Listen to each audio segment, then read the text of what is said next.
I'd see him sitting on that couch all day long, just staring at that Hollywood hogwash. Our favorite show was Hollywood Hogwash.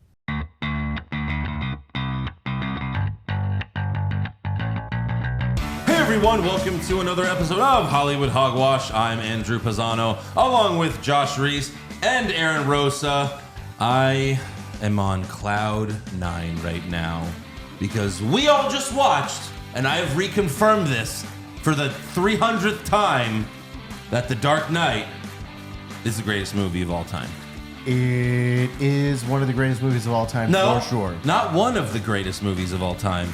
It is the greatest movie of all time. And I apologize to Christopher Nolan. I apologize to everyone who made The Dark Knight, because it's probably been 6 months since I've seen it. I don't know. And like, I see other movies and I'm like, you know what? I really like Inglourious Bastards. Maybe that's my actual favorite movie. Or I really like Goodfellas. Maybe that's my favorite movie. I love Endgame. You know, Spider-Man Homecoming. Like, maybe those. But no. Then I see The Dark Knight and there's no question. There's no question what my favorite movie is. For Andrew, this is his favorite movie of all time. This is by far the greatest Batman movie of all time, and certainly one of the greatest movies of all time for me. For Aaron? I completely agree that this is one of Andrew's favorite movies of all time. We're going to get into this later. Oh, boy. This is going to be fun. You know, Aaron's pretty new to the podcast, and so far he's gotten some good feedback from the fans. We'll see if he comes back next week. This might be the turn. This is the show where I get kicked off the show. This is Aaron Rosa's heel turn. There's a reason Josh is in between Andrew and I for this show. That's right, yeah. I mean, my God, don't you worry, because I might lose my voice by the end of this podcast. It's going to be good. Because I will be pretty much doing every Joker monologue in the entire movie. So, yeah, my God, I'm excited. It was great finally watching this movie with my best friend. Shut up, Josh. This movie came out. I mean, I was watching it too. This movie came out in 2008. It is now the year 2023. This is 14 and a half years since this movie came out. And Aaron refused to watch this movie with me. But you know what? Now it's part of your job. So you have to watch the movie. Yep. You wanted to join the podcast. You wanted to be a part of it. Well, guess what? Now you have to watch shit you don't want to watch. And the worst for Aaron is he has to watch the greatest movie of all time. I have to watch Raw, SmackDown, and AEW 3 times a week. This is how good a friend I am. Sure. Sit through wow. The Dark Knight. I'm so lucky. I guess I have to watch Twister now. Oh, no. That's not coming up anytime soon, is it? That's happening. That's happening. That's if we ever do the Hollywood Hogwash Patreon. It's like, well, I guess we'll do Twister just to let Aaron bust a few nuts. I don't know. But well, Josh, that's if I don't get kicked off the show after this. That is true. I am stunned. Like, I don't know anybody that has seen The Dark Knight just once. It's amazing. Yeah. Until today, this was only the first time you had ever seen it. And then, today was the second time. Look, crazy. We'll get into this. I almost feel like I should have my dad on the podcast just because it's also his favorite movie. Is it really? Oh yeah. Wow. Okay. Can we have one podcast where your dad's on, please? I mean, I've been wanting to do that for years. Especially the wrestling one, just to see what he thinks of it now, because he hasn't watched it in a very long time. But yeah, we're gonna get into The Dark Knight. I'm so excited. It's probably going to be a 4-hour podcast. But first, let's get through all the rest of the shit, the news and the rumors, a.k.a. the Hollywood Hogwash. And of course, they dropped the fucking Ant-Man trailer Monday morning last week. Well, when it's just a few hours after the podcast drops. Sorry, no, it was Monday night, right? Yeah, it was during the football game. Yeah, during the college championship. Like 24 hours after we record. Still, yeah. And yeah, what'd you guys think? I thought it looked good. My only criticism is just I'm kind of tired that all the Marvel movies now are just like a green screen. Everything is a green screen now. Yeah, I could see what you're saying. Like I think the first 10 to 15 minutes of Ant-Man, they're in the real world. We see them walking around, but then once they go into the fucking quantum realm, Right. it's just green screen for the next 2 hours. Yeah, I could see your point there, but I don't know. I thought it was a good trailer. You got to see a little bit more of Kang. You got to see Kang, and he sounds a little bit more menacing. Right. You know, you got to see that. Looks like there's going to be a fucking shit ton of Ant-Mans. That's A right. shit Yeah, ton we of did Ant-Mans. see multiple Paul Walkers. Multiple. Paul Walkers. Paul Rudds. Paul Jesus. Rudds. I'm And- so focused on the Dark Knight. Sorry. And we also got to see MODOK. MODOK. Multiple versions of MODOK. One where it's just some guy's face. Well, that's him in his normal floating chair, but then we got to see him in armor mode when he was trying to kick ass.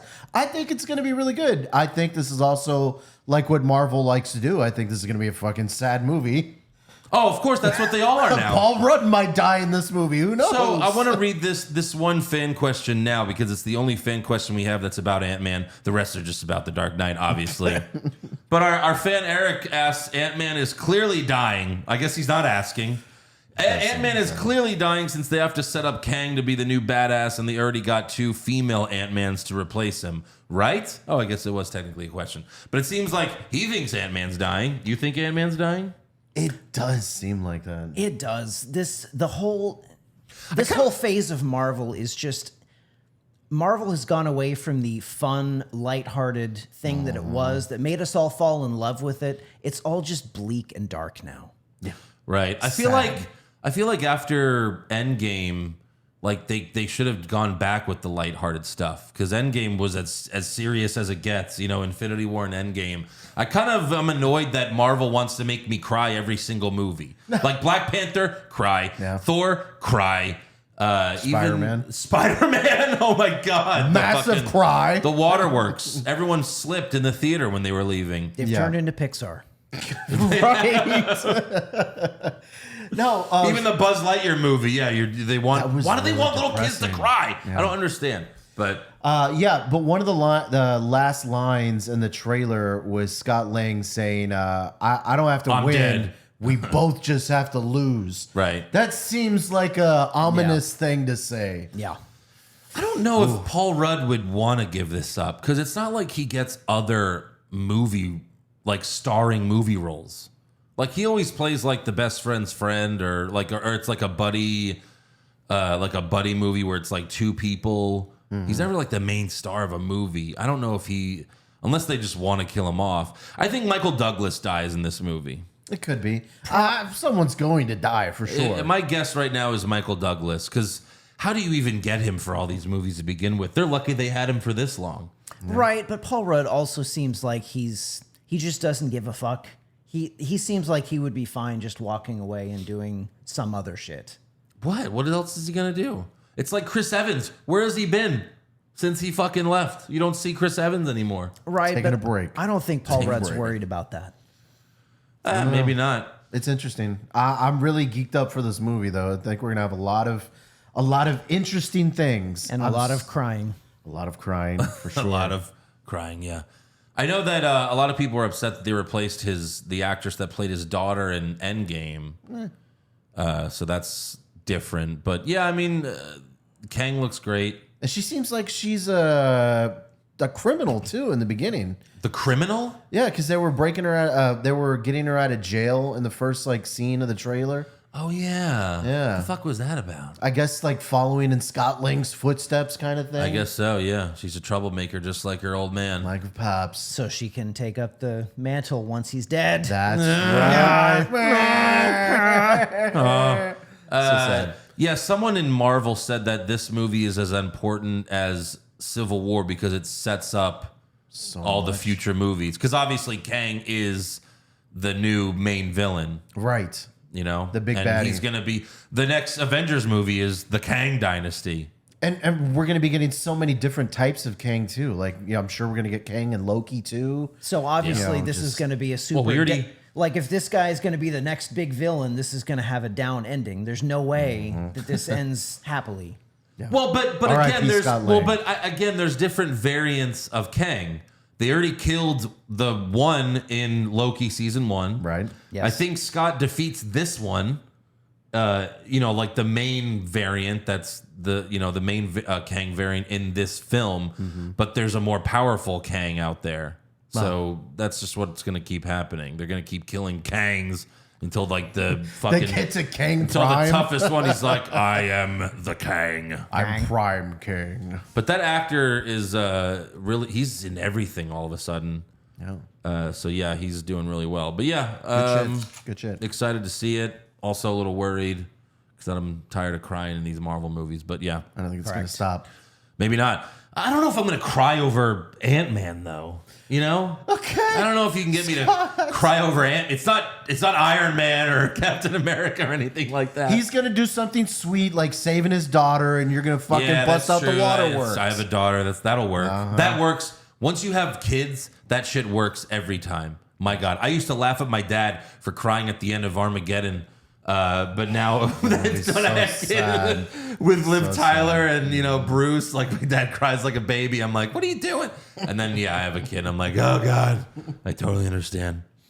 But all right, let's move on. So this is interesting. The visual effects supervisor of The Boys season 4 tweeted, I think I just saw the most disgusting thing I've ever seen working in this business. I saw that, and that got me excited and worried. Yeah.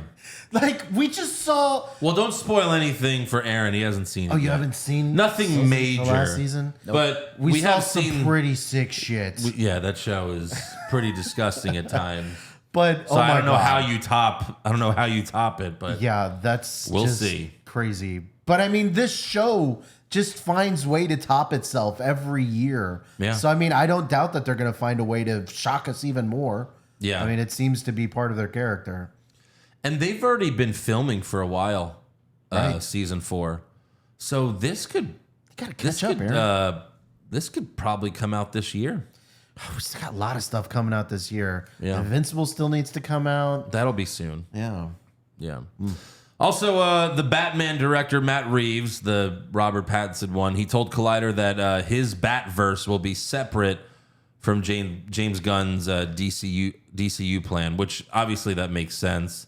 He's just confirming now that James Gunn is in and he's doing new things that it's going to be separate, which I'm glad because I don't want this pussy Batman anywhere near James Gunn's DCU. He's an emo Batman. Exactly. Emo Batman. He sucks. Emo Batman sucks. He's fine. He's No. fine. That movie made me so fucking angry. Yeah. Oh, Lord. Anyways, I'm excited that, the Batverse in his universe is going to continue. I just think So I'm it's excited weird that about they're going to have like, 2 different bats. 3 different Batmen, Because like Ben Affleck is rumored to be in the Flash movie. We know Michael Keaton's going to be in it, but apparently this is Ben Affleck's last appearance as Batman. This is all of their last appearance. Well, maybe. Yeah, maybe. I don't know. As Everybody's the Matt last Reeves. appearance. So then if Bat James universe Gunn goes makes forward. a new Batman, then you have like 2 Batman movies coming. I don't know. It's kind of weird. Or maybe he won't do a Batman. Maybe he'll focus on different things. Maybe a Robin movie or something. I'm That's still Batman era, I surprised guess. Marvel hasn't announced a 4th Tobey Maguire Spider-Man movie. I'm shocked that hasn't happened, honestly, after Spider-Man No Way Home. But nonetheless, so Ezra Miller is back in the news. He pleaded guilty. He didn't look. It's not a lot, but he pleaded guilty on Friday to charges related to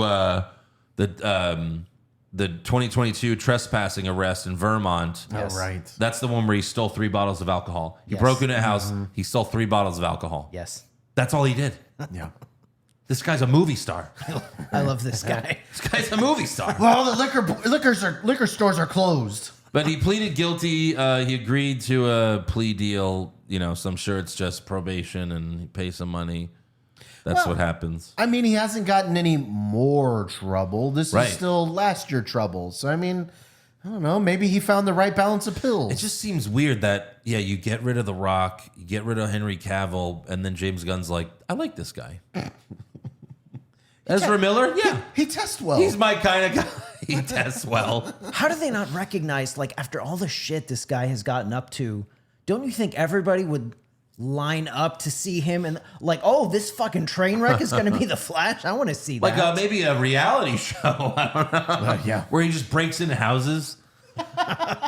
Like they disguise it as like a remodeling show where he's like, "Hey, I'm Ezra Miller. We're gonna remodel some houses," but really he just like steals shit I'm just gonna when they're not home. I'm just gonna wreck your house.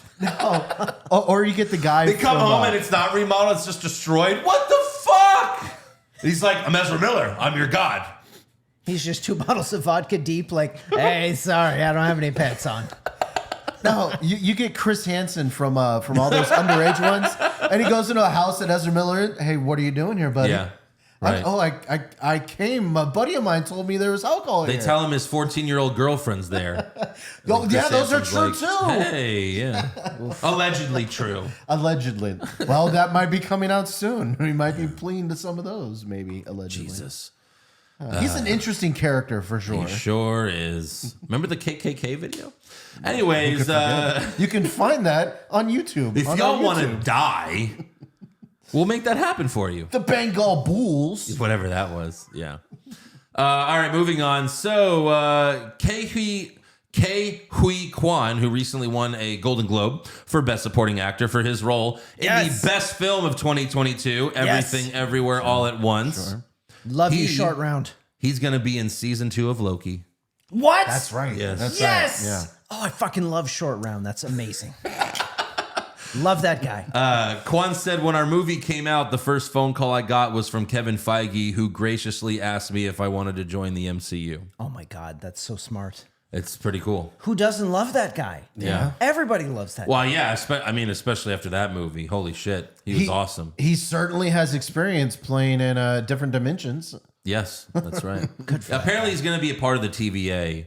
Something to do with the which, that makes sense. No. But also, Michelle Yeoh won Best Actress in a Comedic Role at the Golden Globes for Everything Everywhere All at Once. I thought that was really cool. But those are only awards it won. Like, if it's Best Actor, Best Supporting Actor, Best Actress, but not the movie, some nothing movie won. Like some movie you never heard of won, of course, because that's always how it works. What did get Best Picture? Some movie that I never even heard of. Just some bullshit movie? Some bullshit movie. How is this not Like the always. movie of Jesus? Yeah, I mean, come on. I think the thing that kind of frustrated me more about the award season was House of Dragon winning over. Oh my God. House over of Better Dragon Call won Saul. Best Drama over Better Call Saul. Listen, I like House Yeah. of Dragon, but Better Call Saul It's not even close. has been getting What? snubbed all over the place. It's crazy. I don't understand it. Josh and I watched both shows. Yes. It's not even close. No. No. No. Like House of Dragon's like a 6 out of 10 at best. Better Call Saul's a 10 out of 10. Does Bob Odenkirk like kick dogs in the street or something like that around that these people? I don't get. That's just Award so season insane. is crazy. People, it's just I don't know. It's I mean, up is down. speaking down of is rigged up. awards, Like speaking of rigged awards, right? it's all political with that shit. It's fucking frustrating for sure. Yeah. Also, speaking of frustrating, Nicolas Cage told Screen Rant that he was not approached by Sony to return for Spider-Man Across the Spider-Verse. Unfortunately. I mean, he had a very small role in the first one. But this is, I mean, Noir, Spider-Man we're Noir? going to meet even more Spider-Men. So maybe they were like, well, people didn't really care about that one. We have to introduce a bunch of new Spider-Men. But Cage said, you'd have to ask Sony. I don't know what's going on with that. No one's spoken to me about that. Ask them. I don't know. I really don't. I wish they would. I love Spider-Man Noir too. Spider-Man Noir. Yeah, no, I thought his role was fine. Yeah. But yeah, I guess you're right. If they're going to be exploring a big, giant universe. Yeah, I guess we can't be super mad about that. I mean, Yeah, I mean, we're getting Spider-Man 2099. So Right. Yes. Fucking shit ton I'll of take other that ones. over Spider-Man Noir for sure. Yes. But you could always use more Cage. Everything should have Nicolas Cage in it. The fact that the Fast and the Furious franchise still has not used Nicolas Cage is the biggest fucking wasted potential of all time. Holy shit. How the fuck is he not in Fast and Furious? How is he not just his character from Gone in 60 Seconds? right. And he just like went insane and he's like, I gotta steal all their cars. not one person woke up and said, okay, well, The Rock won't come back. Let's get Nick Cage. Not one person said that. Right. Yeah. Jesus. How do we replace The Rock? Nick Cage. Well, they would worry that Nick Cage would overshadow The Rock for sure. Well, Rock's not in it. You mean Vin Diesel? Vin Diesel. Yeah. Yeah. Probably, maybe. Yeah. It's a shame. I mean, it's been rumored forever, and it just unfortunately it didn't happen. But Hey, one day, I mean, they're on what, 10? they're Well, only they still got a lot more to go. they're only doing 2 more. 10 and 11. They were gonna do 10, then Vin Diesel was like, "No, we'll do 2 more." I think he's trying to make it like his Infinity War Endgame. Wait, what? I thought 10 was supposed to be the last one. It was, but then Vin Diesel was like, "Let's make it a 2-parter," and apparently it's gonna be like a part 1 and part 2 thing. Oh my god. Because I think he saw Infinity War and Endgame. Well, he was in them, and then he was like, "I have a great idea. Oh, Vin Diesel. I am Groot." And then he wrote the script. Yeah. Also, in a recent appearance on Jimmy Kimmel Live, for all of you Community fans, Joel McHale confirmed that the Community movie will start filming in June, with most of the original cast returning. I like that. I was a big fan of Community. I was not the biggest fan. I gave it a couple seasons, and then I quit watching. I thought it was okay, but it didn't really hook me after season 2. So What'd you think, Aaron? I didn't see it, but is Chevy Chase going to be in it? I don't think so. Probably Unless not. it's a No, surprise. Chevy Chase died. He died. Sure, during yeah, Community. sure, Josh. It's a stupid TV show. Hey, Wow, I'm just saying. I mean, hard to bring him back from the dead. I mean, they do it in all the Marvel movies. not really. It's not really. Do you see him die, or they're just like, he died? Oh, yeah, he died. Yeah, that's it. Of Well, course you could bring him back. You could even make him a ghost at the end. Technically, they made him a hologram. Well, but they killed him off in the show because everyone hated him. I think that was So for sure. they might be able to bring him back as a cameo. I don't know. I'm probably not going to see this movie. I just wonder if Donald Glover's going to come back because Apparently he's Glover's not like either. big. Apparently he's not either. So it's not going to be as far as I great. know. It's not that hard. Harold Ramis is really dead, and they brought him back in Ghostbusters. That's true. Oh boy. Also, this will probably piss off Aaron. FX is producing a TV series about Alien. Like an Alien TV series, like Ridley Scott Alien. Well, I need more details before I Well, I don't know. get mad or excited. It's gonna film this year. I don't think there is anything else. Did you like the Alien franchise or not like it? Josh, I'm gonna fucking shoot you in the Lord, face. Jesus. Oh my god. He did? I have so many opinions. Are they positive or negative? Well, Well, look, both, right? it depends on the movie. Like Wow. Okay. Aliens is one of my top 5, maybe top 3 movies ever. Wow. But if you're talking about the more recent, like Alien Covenant, that stuff, Yeah, there's not even a cast. There's not even a cast yet. So I don't know. I need more. Right. But We'll didn't see. FX produce Prey? Or was that just a movie that was just on FX? Well, it wasn't on FX. It was on Hulu. But Fox does on Hulu. yeah.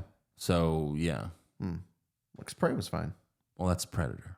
But Predator, Alien, it's all like the same. This is Alien. They made a movie where they fought each other, Predators and aliens. Josh, and it sucked. I don't know. I don't know the reference. I didn't watch it anyways. I like this one. This is the title I read. So the Wrap reports that director Michael Bay is facing charges for allegedly killing a pigeon in Italy. Right. I just thought that was a funny headline. What? Apparently, during the filming of one of his movies, like they're being accused of like killing a pigeon. I think they were claiming it was an accident, but Michael Bay has denied this, saying no, we didn't kill any pigeons. I just thought it was a funny headline to bring up. Well, that's funny to me because I just assume he's killed hookers. Like, what? Pigeons, nothing. Why are we talking about this? Yeah. From what because I did read a little bit about, from what I had seen, I guess like the safety director, I guess informed them about potential dangers to a pigeon. And he just. So they're blowing some shit up, and they were like, "But sir, there's pigeons here," Fuck it. and he's like, "Fuck the pigeons." Fuck the birds. Yeah. We'll CGI it in post. Pigeons are all diseased anyway. What the fuck do we need pigeons for? Do they do anything that help us? Nope. No. I don't think so. No, fuck them. Do they eat something that, like, if they didn't eat, there would be so many? No, fuck them. Like they say, like if there weren't any frogs, Like there would just be flies everywhere. Like we wouldn't be able to stop anything. Flies, That's what crickets, they a lot of say. different No, things. like every disease, it's like, nope, it's birds. It's birds. Birds are Birds. rats. Birds. Birds Yeah. are rats with wings. Yeah. Last thing I have is HBO Max announced its first price increase since the app launched in 2020. It's a small jump. It's just from $14.99 to $15.99. The increase will be effective on your next bill, Jewel. So make sure that's my sister. Just making sure she knows and she Pays up. doesn't cancel the HBO Max. 'Cause I really like Peacemaker. And I want to watch season 2, Jewel. So please just make sure that you keep the subscription. Thanks. I owe you one. I will say HBO Max is probably like the place where most of my favorite content is right now. You know, Right. it's If I can only choose one, and Right. don't make me do that, Jewel. But if I can only choose one, yeah, I watch the most stuff on HBO Max. for sure. And this It year has all alone, the South Park episodes. This year alone is going to be good. I think The Righteous Gemstones comes back. Barry comes back. I still have to get caught up on Barry. Succession is coming back. That game movie. The Last of Us. The Last of Us came out today. Right. So I mean, it's got a lot of good shit, and this year's going to be really popping on Peacemaker. Well, you got to pay an extra $1 for it, Josh. Yeah. Do you pay for it? I do. No. Thank you, Wiggles. Yeah, Wiggles. My little brother pays for it. Yes. Don't Aaron- cancel that. Aaron's the only adult amongst us, I guess. That's right. Why are we all sharing errands? Jesus. I have my sister. I don't need to. Oh, yeah. What do you have? You have anything? I've got two quick things, which I think is kind of interesting. So, for all the people out there that like the Passion of the Christ, the Passion of the Christ 2 Electric Boogaloo is happening. I'm sorry. What? Hold on. Do they murder him again? Hold on. What? So the movie's Did title, they kill him again? Is Mel Gibson directing, please? yes, Mel Gibson, I think is attached to it. We're gonna kill him again. So so it's called the Passion of the Christ Resurrection. Yes. I mean, that's the point. So Jesus or Jim Caviezel. Caviezel. Jesus Christ. Caviezel. Holy, do some fucking research. I researched. I did research. researched K. Hui Kwan. I had no idea how to pronounce it. I did, Jim No, you didn't. Caviezel. Jesus Anyways, Christ. according to Screen Rant. Jesus Christ. Oh, I did. Oh, sorry. That's my bad. K. And I'm Hui Catholic, too. Kwan. And you're Jim Caviezel. Did I get it? Jim Caviezel. Shut up. Just shut up. Jimmy Jesus, according to Screen Rant, says that the writing for the project was finished in 2020. This was a quote from him. No, they wrote it. They wrote that 2,000 years ago. What is he talking about? That's right. Yeah. Well, 2023 years ago. Yeah. Before right. Christ. Yeah, so funny. So the quote is, the passion is in the beginning, and there's a lot more story to tell. What? The evangelical community. Evangelical. There you go. Community considers The Passion the biggest movie ever out of Hollywood, and they kept telling us they think a sequel will be even bigger. Remember that scene in Dumb and Dumber where Harry teaches Larry how to read? Or Lloyd, sorry. Harry teaching Lloyd how to read. This That's is what this interesting is. shit. No, it's difficult words. Difficult words. Who the fuck knows how to say Caviezel? I don't know. Wait. But anyways, Is this real? And Jim Caviezel is really coming back for a sequel yeah. to the Jesus dying movie? Yes. Well, I mean, Jesus, if you know the whole parts, Jesus This dies, can't be he gets real. resurrected. But what happens after he gets resurrected? That's it. Then Does he come back he and flies get to heaven? Does he come back and get super armor? I don't know. What the fuck is he gonna do? We'll have to watch the Passion 2 to figure it out, I guess. Is it the Mad TV one where Terminator comes back to save him? Because they should just make that movie. I don't think so. But I don't get it. Yeah. Like after he gggets resurrected, they're just like, oh, look, there he is. He doesn't Right. do anything after that, right? I'm going to have to read my Bible. Doesn't he just go to heaven? I love that the most religious people don't fucking understand the Bible at all. They fucking don't know anything. I need to read the Bible again to be 100% sure. I consult. Okay, go ahead and do that, Josh, and let I'll us know. consult the New Testament and be back next week for an update. Thanks so much. Hey guys, hold on. Spoiler alert! If you don't want to know what happens in Passion of the Christ Part 2, That's right. Fast forward. 10 minutes. It's gonna take a while. There's a lot of so story to the tell. Rock moves. Doesn't that happen in the original movie? The Rock moves. I didn't watch the original movie. It was too graphic. Neither did I. Who wants to watch a Jesus movie that's rated R? That's terrible. Well, clearly a lot of fucking Scientologists. That's who. Yeah, A lot of clearly. people saw Passion of the Christ because they thought that it meant you didn't believe in Jesus if you didn't see Passion of the Christ. I watched the South Park version. That was much better. I watched this guy get his skin cut off. I'm a good person. Yeah, exactly. The South Park That's episode. so funny. Oh my God. The Jesus Chainsaw Massacre. Exactly. And then Mel Gibson, give me back my money. So I just got one last thing in here. I think it's pretty interesting too. Is it a porn parody? Is that what? Jim Caviezel think hasn't so. done anything in a while. I don't think so. No, it's the real deal. All right. So Frankie Muniz. Muniz. Frankie Muniz. Frankie Muniz. Josh, do some fucking research next time. They don't have how to say people's last names on there. Just Yes, they do. Just- That's what I do every fucking time. If I don't know someone's name, you type their name and you type pronunciation. Just I'm continue, gonna Josh. do that. Anyways, Frankie M has a new career. Frankie M. Yeah. The former star of Malcolm in the Middle is now a race car driver. Okay.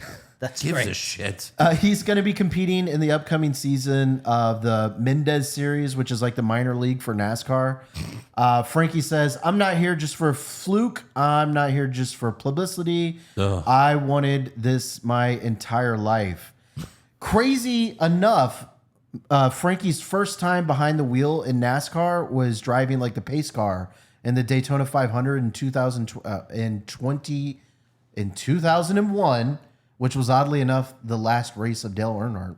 That was the race he died in. He killed Dale Earnhardt. I don't think so, but He that's caused just, it. He was a that's terrible just- pace car driver. Wait, he drove the pace car when Dale Earnhardt died? I don't know if it was when he died, That's but what it you was just said. no, during the race is when he drove the pace car. I think the pace car drives a couple different times. Josh, you don't drive a pace car during the race. It's before the race. Yeah, before the race. Right. Yeah. That's correct. Right. And you said it was the same race, but now you're saying it's not the same race. No, it's the same. It's the same race. That's what they said in the story, per the AP. Well, you kept changing your story. That's what it said, motherfucker. But- I'm reading what it said. Josh, you're not reading anything. Munez was behind the wheel in the Daytona 500. Oddly enough, that was the race where Dale Earnhardt was killed Can in we the get- final lap. Can we get primetime on Fox, Frankie Muniz versus Cranston driving a car around, Yes. around a car? I like how he's like, yeah, I decided to take up racing at 40. That's smart. God, is he 40? I mean, he's got to be. 37. All right, that's close enough. Okay. I mean, I'm basically 40 now. I feel 40. Hey, some people want to follow their dreams. Anything else, Josh? What other C-list actors do you have news about today? What Just- other has-been that hasn't been anything in 20 years? It was just those two. Do you have any- okay. Do you have anything on Screech? No, Screech Is he still died. dead? He died. Yeah. Is he still dead? Okay. I don't still know if dead. they're gonna bring him back for the Saved by the Bell reunion. But I mean, What maybe they about can find a Zach way. Morris? Do you have any info on him? What's No, he up I didn't to? look up Zach Morris. Did he like go to lunch last week anywhere cool? I'm not sure. He might be doing autographs at Fitterman sometime soon. Yeah. Thank you, Josh. Thanks. All right. Well, thanks a lot for that waste of time, Josh. Now That we was can. good shit. Hey, hold on, guys. Before we get to the Dark Knight, we got to talk about the kid from Malcolm in the Middle. He's gonna race now. It's interesting. Come on, What that's does that have pretty to do fucking interesting. with movies or television? He used to be on television. Probably won't even be televised. No, it's on NASCAR. So sometimes they do it on Fox. Maybe he might make You it to said the big a leagues. minor league race. Yeah, sometimes they Yeah. put the minor league games on the big leagues. Yeah, Wow. Sometimes it's good. What a story. It's pretty interesting. Y'all guys hey. know it was interesting. Hold on. Edit this out. Okay, guys, let's talk The Dark Knight. Yes. Oh boy, I mean, for God's sakes, I can't. every time I watch it, I don't know how many times I've watched it 100 times. Every single time, this is me. By the way, Aaron didn't know till yesterday that was me. Yeah, that was oh my God, my mind was blown. I thought that was from a porn. He goes, "Hey, where did you find that porn clip of that guy coming?" And I was like, "That guy is me." I thought it was from that dropping loads guy. Well, It might as well be. It's amazing. The Dark Knight. It's the summer of 2008. Oh my God. Oh my God. Let's actually go back even before that. It's December of 2007. I think that's when I Am Legend came out. And we see the Dark Knight trailer for the first time. Everyone thought casting Heath Ledger as the Joker was a big mistake. So they were did like, I. oh, Brokeback Batman, doing all those jokes. And then we see the trailer for the first time. And I really miss the days where we saw trailers in theaters. Like the first time you saw a trailer was in theaters. That's really not the case anymore. No. Because these, Marvel trailers drop during the day and then you just watch them on your phone or laptop or whatever. I miss those days, man. Because the theater reaction for The Dark Knight, when like he does this it's the monologue in jail, but it's slower and like they show him from far away and then an up close shot of him just saying, "Why so serious?" And it's like, holy shit, this is going to be amazing. It looked terrifying. Yeah. I still remember when I heard that he was going to be the Joker, and I was first in line for the fuck this. Yeah. Holy shit, was I wrong? Because he only did like teeny bopper movies. Yeah. And then he did Brokeback, but I didn't see that. And obviously that has nothing to do with the Joker. But yeah, no one really had much faith. And then holy shit, he knocked it out of the park. Yeah. Like if he didn't die, if Heath Ledger didn't die, he would have become the biggest movie star in Hollywood. Oh, yeah. Biggest movie star in Hollywood. Absolutely. And he might still be right now. But yeah, holy shit. So, all right. This movie opens with a bank heist. That's it. Starting off with a bank heist. Do you like bank heists? We're starting this movie off with a bank heist. And I've watched this movie so many times that I always know which window explodes in the opening shot. I'm always like picking it out. I'm like, where is it? Where is it? There it is. It's that one. Psh, got it. Yes. And every time I'm like, yes, nailed it. And then the shot of Heath Ledger standing on the sidewalk holding the clown mask. I'm pretty sure that was the first image released of the movie. Like it was like, hey, this is it. Like this is the first image. It's like, oh, but we didn't get to see him what he looks like yet. But it's like, yeah, but you're excited, right? And you're like, yeah, I'm excited. Yeah. Yeah. And also, if I could choose one PG-13 movie in the history of movies to be rated R, it would be this movie. Well, for sure. Because even though this is my favorite movie, it could only get better with an R rating. Because you could even have like the Joker's, like saying fuck or curse. It didn't need it. But also like when Joker shoots William Fichtner's legs, like there's no blood. Mm-mm. And anytime there's like when Joker shoots someone, you have to cut away because there can't be blood. And right. You stab someone, you got to cut away because there can't be blood. There can't be graphic violence. Like that's the only part where it could be improved. Like not the story, not the characters, but just if you made it R, it would just be even that much better. Some timely fucks would be nice, Yeah, right. I think it could definitely use a little bit more. You see more gore. Rachel! Fuck! God, yeah. can you imagine now in a post-Deadpool world where you can make money on R-rated movies? Yes. Oh. Right. Fuck. But no, the bank heist scene was definitely one of my favorites, and it's so cool how they like keep eliminating bad guys. Yeah. All the way until they get to the final The Joker's plan to have all of his henchmen killed so he gets all of his money. Remember that, because he's a planner. He's a schemer. Joker told you to kill me after we loaded the cash. No. I killed the bus driver. Bus driver? What bus driver? He's fucking dead. God, that's such a fucking great scene. Then the bus driver's like, where's all the rest of the guys?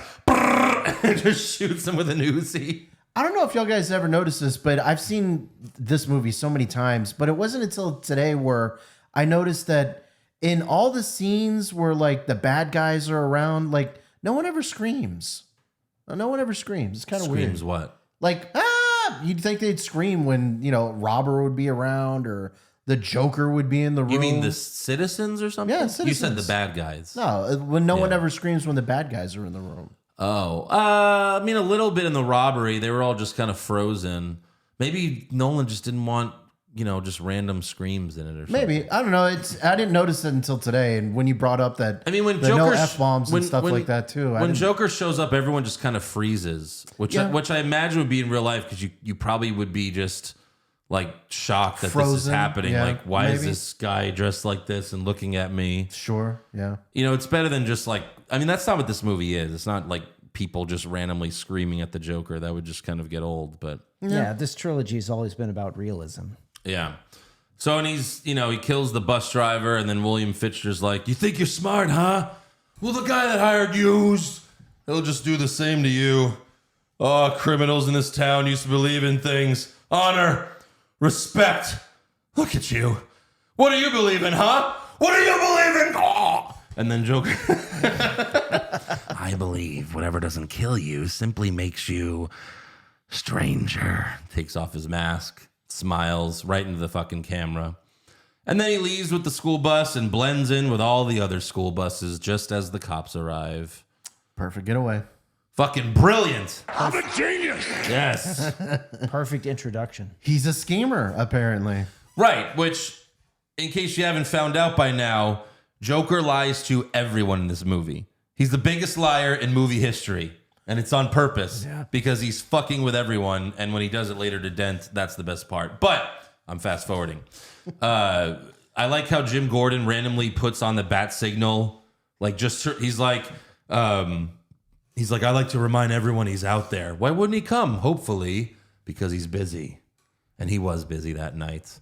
And we have the Scarecrow cameo from Cillian Murphy, who's in every film. I love that he's in every film. Great.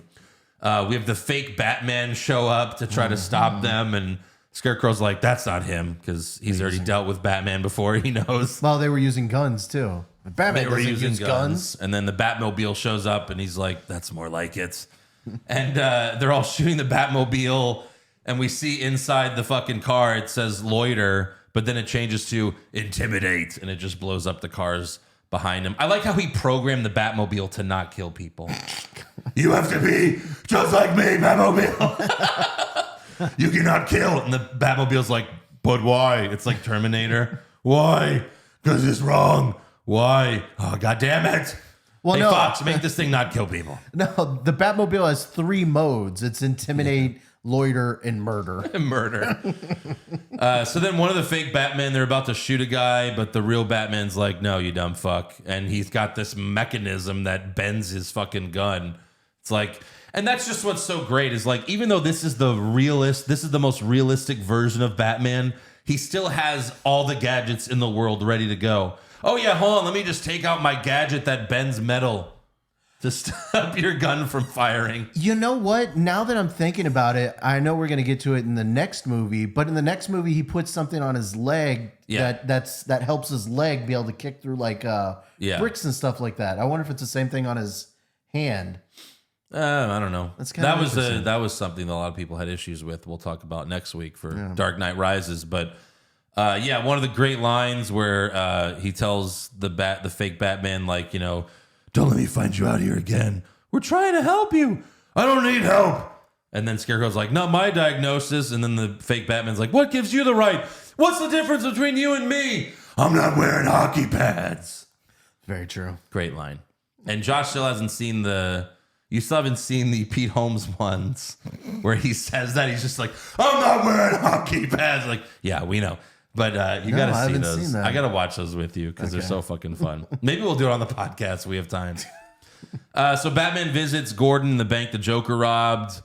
And Gordon's like, what about the Joker? What do we do? And Batman's like, one man or the entire mob. He can wait. He's focused on the mob. And then Batman does his first Irish goodbye of the film. Also, this movie takes place 6 months after Batman Begins, so Wayne Manor isn't finished yet.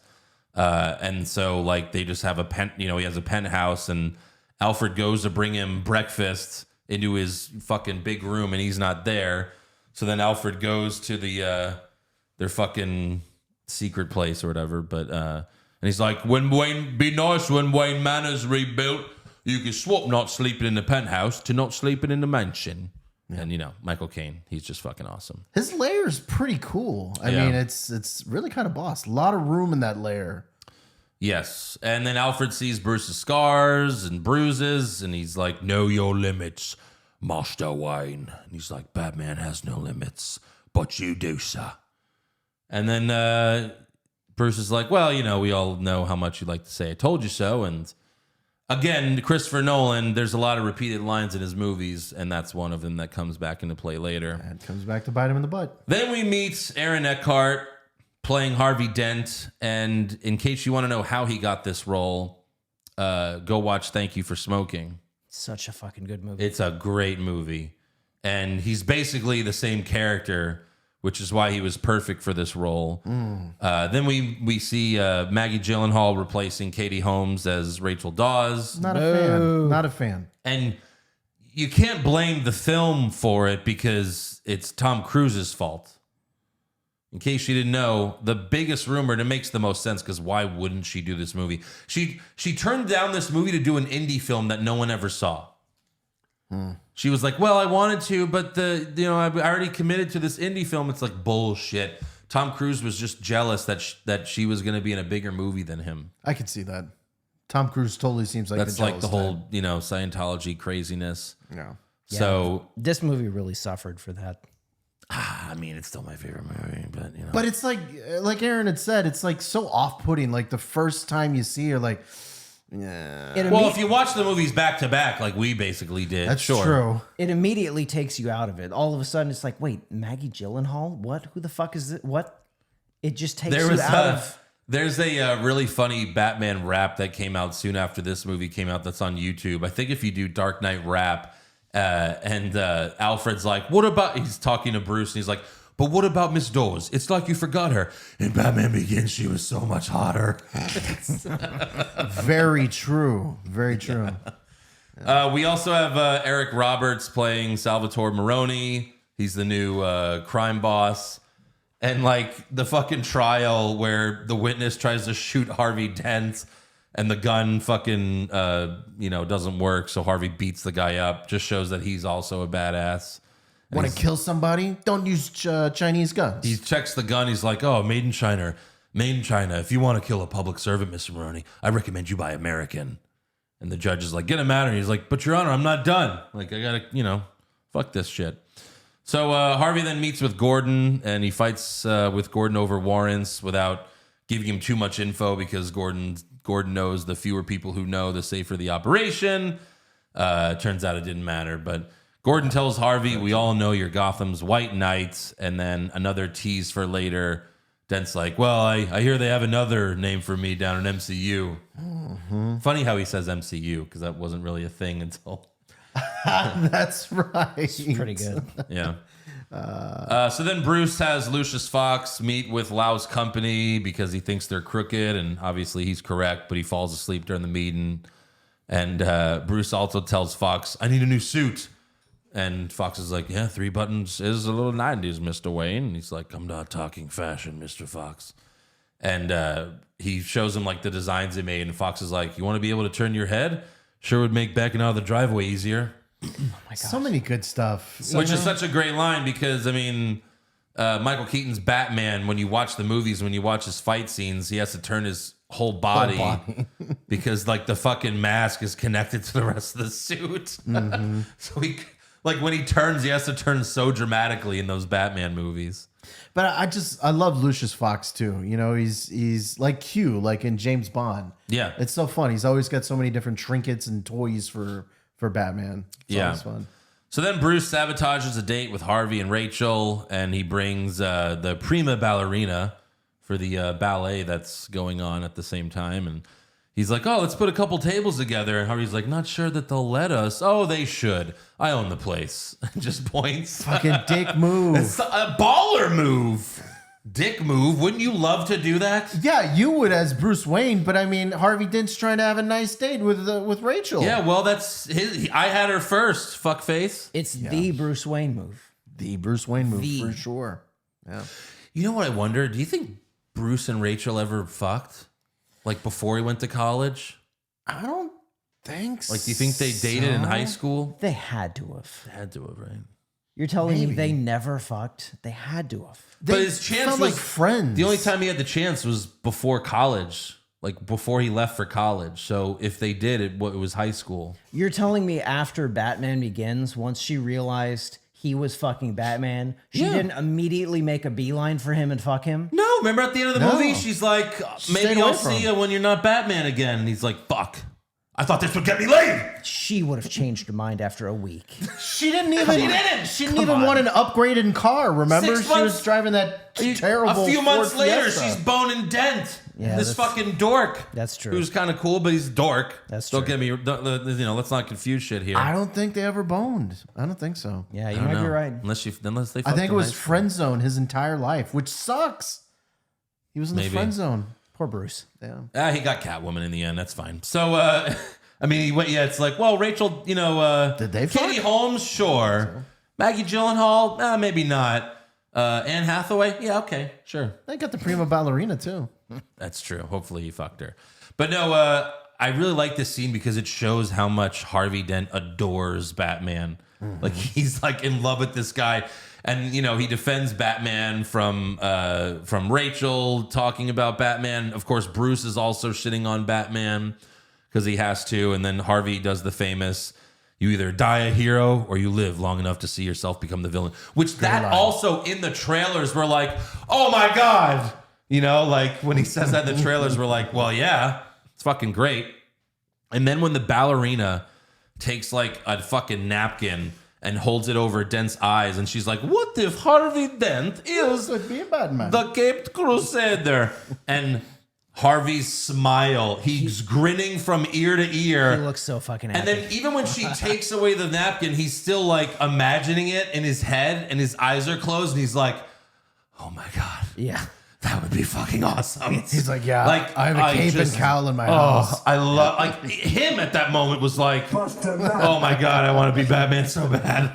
I just love it. I love how much he wants to be Batman in this movie.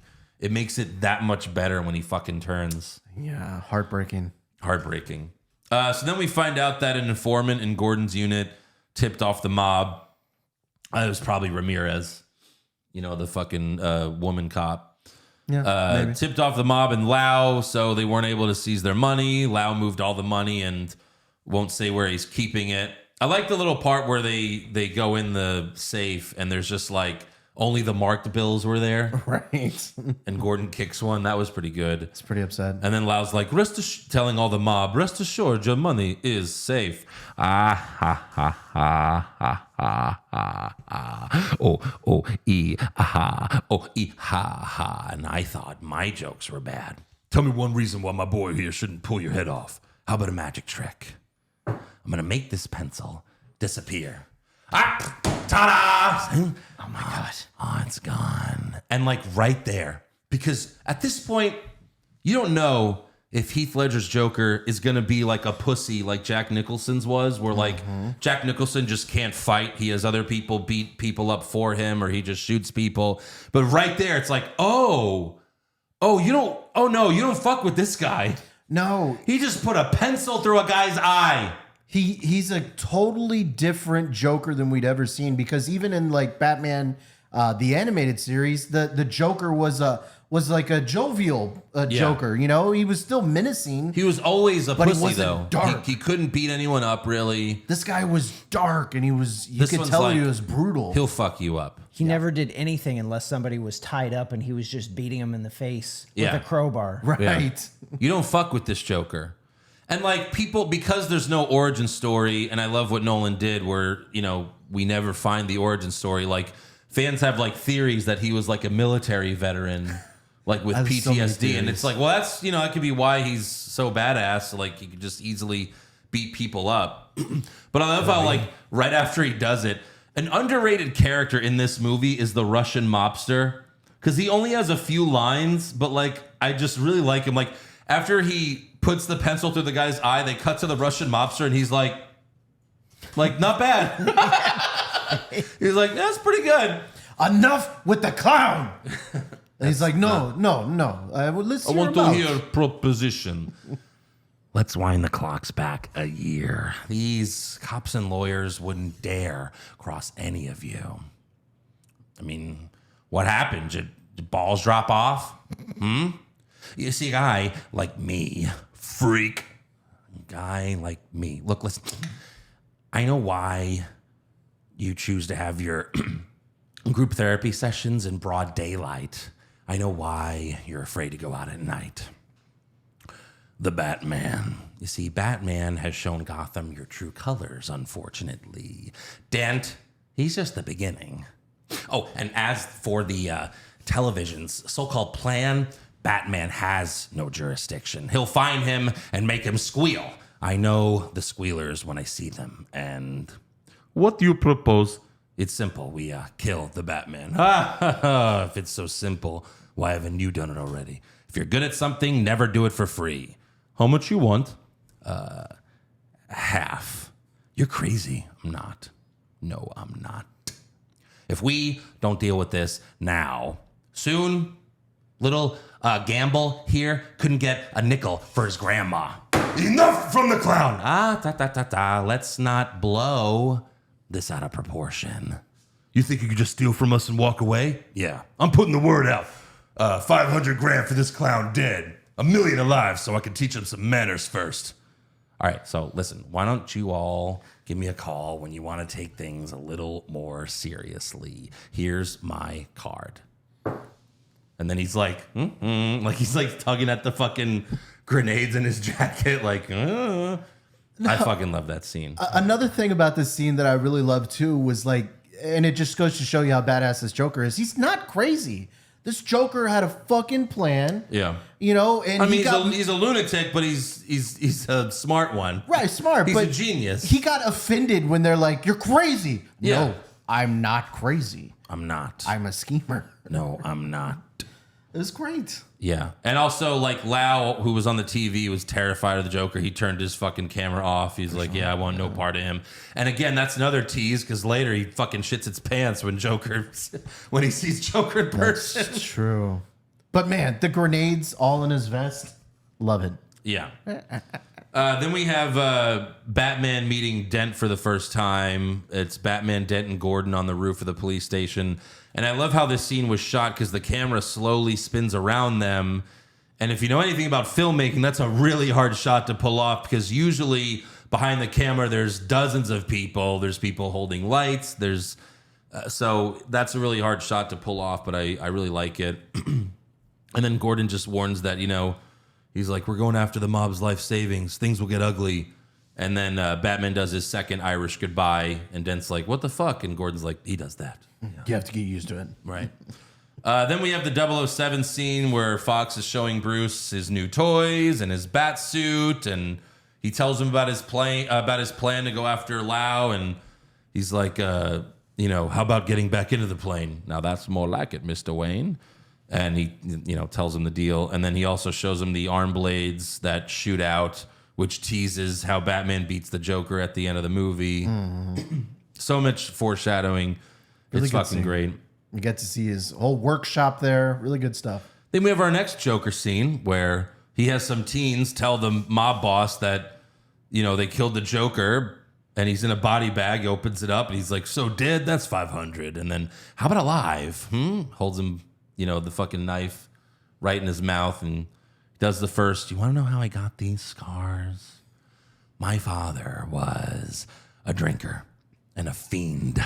And one night, he goes off crazier than usual. Mommy gets the kitchen knife to defend herself. He doesn't like that. Not one bit. So, me watching, he takes the knife to her, laughing while he does it. He turns to me and he says, why so serious? Comes at me with the knife. Why so serious? Sticks the blade in my mouth. Let's put a smile on that face. And why so serious? And then, you know, we don't get to see it, but he fucking stabs him in the throat, I guess? That slit his throat. Who knows? Slits his throat. But and then he's, now, our operation is small, but there's a lot of potential for aggressive expansion. So which of you fine gentlemen would like to be on our team? Oh, there's only one spot open right now, so we're going to have tryouts. And he fucking snaps a pool stick, drops one of it on there. Make it fast. like to your point about a rated R movie, like I don't know how much more a rated R movie would have made that scene more intense, but like that was a super intense scene. In that scene, it's scarier that you don't see it. Yes. You know, I saw this movie, the first time I saw it, I was with my family. My sister was next to me. She was squirming, like audibly squirming in this scene. Like she was like, and I'm like, shut up. Well, yeah, because he has the razor blade in Gamble's mouth. Yeah, the knife. And you can see it like tugging back and forth. Like, ooh, that looks really bad. He put a smile on his face. Yeah. Ooh. So then Bruce cancels the ballet to take all of them on his boat to fuck them all. He's like, well, actually, it was Alfred's idea. He's like, what if we, Bruce, what if we all fucked the ballet? You know goddamn sure Alfred got some nice. Bruce, I've got a great alibi. What, Alfred? Can't we just go on the boat with... No, Bruce, we have to take the whole ballet. Except for the men. We're not going to take any of the men that are in the ballet, Bruce. Master Wayne. It's a perfect cover. Nah, that's Bruce. He fucked the whole ballet. But it's fun. He fucked the whole ballet and Alfred just oiled them up. Yeah, and he was pissed. Because clearly he didn't get laid. He was like, God damn it. Teach me.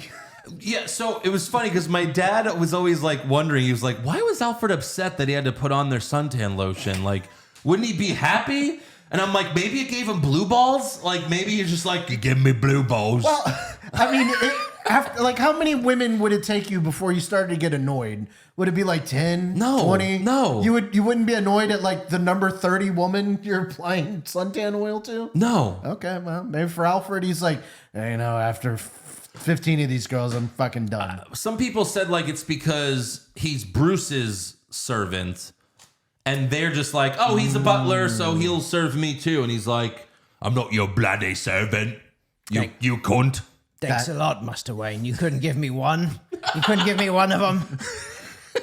You had to fuck every... Can we at least be Eskimo brothers with this girl? No, we cannot be Eskimo brothers. I couldn't get the 30th.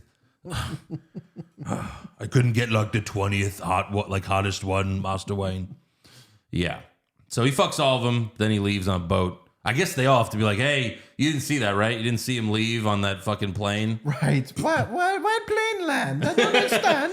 If you kids also signed these NDAs saying that Bruce was on the boat the whole time and that a plane didn't show up and take Bruce. And also, I know you, Veronica, you saw the Batman suit. If you could sign right here saying you didn't see the Batman suit. You know what? And Batman doesn't kill people, but we have people that kill people if you say anything. We still know some of the League of Shadows. They didn't all die. Well, we fucking learned that Alfred kills people. He does. He just burnt the village down. Well, I guess he did. Yeah, you're right. He probably did kill some people. He had a pretty dark 20s and 30s. Yeah. So Fox visits with Lau just to plant his cell phone in the building. Fox tells Lau the deal's off, and Lau's like, a simple phone call might have sufficed. And then we have the awesome shot of Christian Bale standing on top of that giant building, which he actually did for that scene. He was actually standing on that building for that one shot. And I was like, what? Like, how? I'm sure he was harnessed to something, but still, I'd be shitting my fucking pants. Fucking Christopher Nolan. Exactly. Amazing. Well, watching the movie back, I thought it was kind of interesting too. So when he plants the cell phone in there and he's talking, and Bruce is talking with Fox, Yeah. and they're talking about the technology, and he's like, "Oh, kind of like, talking about the sonar." He's like, "Oh, like," and he's about to say bats, but he doesn't. He says like submarines. A submarine, Mr. Wayne, like a submarine. Like you think they would have said bats, but I guess that would have been too on the nose. Well, I think that was Bruce he was like, just like, and then he's like, a submarine, Mr. Wayne. Yeah, I don't know. This is why he's so great, because if you're talking about crazy real live stunts, you've got Tom Cruise, and then you've got anybody in a Christopher Nolan movie. He'll get them all to do crazy shit. Oh my God. Yeah. Wait till we do Dark Knight Rises. But Fox's cell phone kills the power to the building. Like when Fox leaves and that one security guy's like, "Here's your phone." And he's like, "I've already got one." The security guy was like, "Oh, okay, cool. I guess that wasn't his phone. Strange." I gave it to some older man. I guess. The guy has short-term memory issues, I guess. But the cell phone kills the power to the building. Batman crashes through the window, takes down all of Lau's men. One guy he just backfists, and it was like it's just this really loud, like the last guy he beats up. I fucking love that shot. And then I also love how he's dragging Lau by his foot while he's just like screaming. And then the police show up. You're like, all right, Fox mentioned a skyhook, but what is that really? And then we find out what the skyhook is, and it just fucking attaches to the plane and he flies away. Like, that escape was fucking amazing. That's what I thought. Skyhook was a real thing. Yeah. Yeah. The CIA had a plan to get people out of the hot spots called a skyhook. Crazy. We could look into that. But yeah, I think if in real life there was a superhero like Batman that invaded Hong Kong illegally, kidnapped someone and brought them back to I would imagine there would be a lot of problems. I imagine China would be very upset. Oh, especially China nowadays? Yeah. For real. Like, right. It would start a world war. Yeah, how could this guy be sitting in a Gotham prison? Like, China would be like, We're sending nukes right now. Right. Batman, what? Yeah. So yeah, also the timing on the little bombs that he planted before was almost exact to like for movie time, the reality. Like I timed it. It was only like 5 seconds off. So that was also pretty I never cool. noticed that before. Wow, Yeah. that's pretty interesting. And then Batman delivers Lau right to Gordon's doorstep with a note on it. Please deliver to Lieutenant Gordon. And Lau's such a pussy, he just immediately gives up all of his clients for immunity, protection, and a chartered plane back to Hong Kong. I'm good at calculation. Okay. At calculation. Calculation. That's pretty racist, John. Shut up. That was just fine. Next up, all the mobsters are having breakfast, and the Russian mob guy's like, he was right. You got to hire the clown. You have to fix main problem, Batman. While he's eating a waffle. And then Gordon shows up. He arrests all of them. Maroney's like, you sure you want to embarrass me in front of my friend's lieutenant? He's like, oh, don't worry. They're coming too. And then they have all 549 of them in the court at once. And the judge sees a Joker card in her documents. Yeah. Something that would Another actually tease. not happen in real life. What? Having all those criminals all at one point. Oh, of course not. Yeah. That's crazy. So then Dent meets with the mayor, and the mayor's like, yeah, everyone's going to come after you now, not just the mob. You know, politicians, journalists, cops, anyone whose wallet's about to get light. And then the dead Batman wannabe slams right on his window. That was a nice little jump scare in the theater. For real. That was a jump scare. And then for the Joker scene where he's just holding the camera, like that was Heath Ledger was allowed to do whatever he wanted in this scene since he's holding the camera. Like it was just Heath and this fucking guy in a room, you know, and That's pretty cool. tell them your name. Brian Douglas. Are you the real Batman? No. Then why do you dress up like him? Because he's a symbol and we don't have to be afraid of scum like you. Yeah, you do, Brian. You really do. Yeah. Oh, shush. So you think Batman's made Gotham a better place? Look at me. Look at me! You see, this is how crazy Batman's made Gotham. You want order in Gotham. Batman must take off his mask and turn himself in. Oh, and every day he doesn't, people will die. Starting tonight. I'm a man of my word. Yeah, good job there. I got you. So the first teaser, before they showed the full trailer, the first teaser was just like the Bat logo, and then it's the Joker saying, like, starting tonight, people will die. I'm a man of my word. And then laughter. Like, that's all the teaser was. We just heard that audio. And again, that was just like, oh, fuck. Yeah. Like, the marketing for this fucking movie was so good. You're just like, yeah, you're in for the best movie ever, so get ready. Best trilogy ever. Best trilogy ever, yeah. For sure. I agree as well. So we go to Harvey Dent's fundraiser. Dent meets Alfred, and there's some foreshadowing here because Dent's like, oh, Rachel talks about you all the time. You've known her whole life? Oh, not yet, sir. It's like, That hits worse knowing what happens. well, sure. Yeah. So, I mean, of course, but the first time you saw it, you thought it was just a joke. You thought it was just a little, Alfred's funny. He makes jokes. He makes little fucking quacks here and there. And you're like, oh, Alfred, you old fuck. But after the 30th or 40th time, it starts You've to known hurt. her whole life. Well, I mean, she's going down in like 30 minutes, so there's that. Well, no, it's even... There's that. A little liquid current, Mr. Dent. It's like, why do you gotta say so? You're like the Riddler, Alfred. Liquid current. But all right, sure. I'll take a glass of wine. Thanks. But it's even funnier because when Alfred, when he asks, any crazy ex-boyfriends I need to know about? Oh, you have no idea. Yeah, but not only from Bruce Wayne, but Harvey Dent. Harvey Dent. He ends up being crazy as well. That's right. You're going to be a crazy ex-boyfriend. Motherfucker, too. So much foreshadowing. So then Bruce arrives late in a helicopter with three or four. Three beautiful. 3 bad bitches. Yeah, and he's like, hey guys, they all blew me in the helicopter. It's pretty great. Anyways, what's up? What are we doing here? And, he's going to act like the asshole. He roasts Dent in front of everyone, but he also tells them to support him. And then Bruce talks to Rachel privately. He's like, remember what you said at the end of the last movie?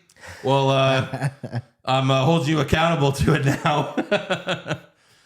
Listen, before we go on, can we just talk about Bruce Wayne's sex life real quick? Sure. Okay, so we talked about him, Rachel was the love of his life, right? Yeah. So obviously he's not fucking any of these women, right?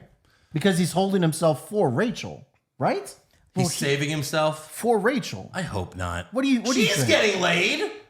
Why can't he? I don't know, but he seems like to be so morally upright that I don't think he would be sleeping around on anybody. How could because he he'd be holding himself? How could he for Rachel. possibly keep the act up if he wasn't fucking all of these bitches? It sounds. You don't think weird. one of these women would come forward and be like, I think maybe he's like gay or a serial NDA killer? after India? Well, he played a serial killer. Like he acted like he was into me, but then he wouldn't do anything. I know it sounds Bruce Wayne crazy. has like 50 beards. Like, what the hell? It sounds crazy, but he loves Rachel so much. No. I don't know. This is if Josh Reese were Batman, not Bruce Wayne. Bruce Wayne fucks. I would be pure for sure, pure as the driven snow. Not by choice. All right. So yeah, he tells, Rachel, like, Harvey could be the hero that replaces me. Gotham needs a hero with a face. And then Harvey walks up. He's like, oh, hey, gee, golly, can I have Rachel back, please? Oh, don't cuck me, no. Then we have another great fucking scene where the police found 3 different strands of DNA on the dead body. And it had Harvey Dent's DNA, Commissioner Loeb's, and the judge. So it's just like this great montage of like 3 different things happening at once. Really 4. Like Commissioner Loeb starts drinking his booze and Gordon figures it out like just a second too late. He's like, how'd they get my DNA? And he's like, someone with a tissue or a glass. Oh, wait. But he already took a sip. And then Harvey asks Rachel, like, let's get married. But she's like, I don't have an answer. And he's for like, Bruce. well, there must be someone else. He's like, just tell me it's not Wayne. The guy's a complete blah. And then like Bruce just chokes him out from behind to save him. It's so fucking good. Meanwhile, the judge gets in her car and it explodes. And if you watch the cops that gave her the envelope, like when the car explodes, the fake cop in the passenger seat, like just has like this big like like he's so excited. So like he was in on it as well. Interesting. Okay. Yeah. So she's dead. Then I Joker. just love how the car exploded and like millions of Joker cards flew everywhere. Oh yeah, that was great. so fucking cool.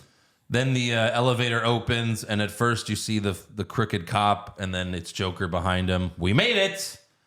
And also in this scene, Michael Caine revealed that he had lines in this scene, but he forgot them because this was the first time he saw Heath Ledger as the Joker and literally shit his pants and forgot his lines. Oh my God. Like he was supposed to speak in this scene, but he forgot his lines. God. What are you doing here, sir? You know what? That speaks more to like, okay, so like they're in a room full of people and someone shows up with a gun, everyone screams. But I mean, if he's scared shitless enough to where like, I have no words, like maybe the entire crowd was hushed too. Like, holy fuck. Good evening, ladies and gentlemen. We are tonight's entertainment. I only have one question. Where is Harvey Dent? And then he grabs a wine glass from a chick. But when he grabs it so hard, all of it falls out. And then he tries to drink it and there's nothing in. And he's like, fuck. And he just puts it down. That is so fucking good. Just so many little things about his performance. It's like, did he do it on purpose? Like, did he really, like, I'm going to grab it so hard that everything flies out and then I'm going to try to drink it and nothing happens. Like, he's the Joker. He's supposed to be funny, but like, not on purpose because his real jokes suck. But it's God. But not only that, but like the moment before when he was like eating the shrimp, but he was like, Yeah. Like just aggressively. Nom, nom, nom, nom, nom. And then he starts threatening everyone, but Rachel steps in and that's where he's like, hello, beautiful. No. You must be Harvey Squeeze. And you are beautiful. Well, you look nervous. Is it the scars? Want to know how I got them? Oh, come here. Hey, look at me.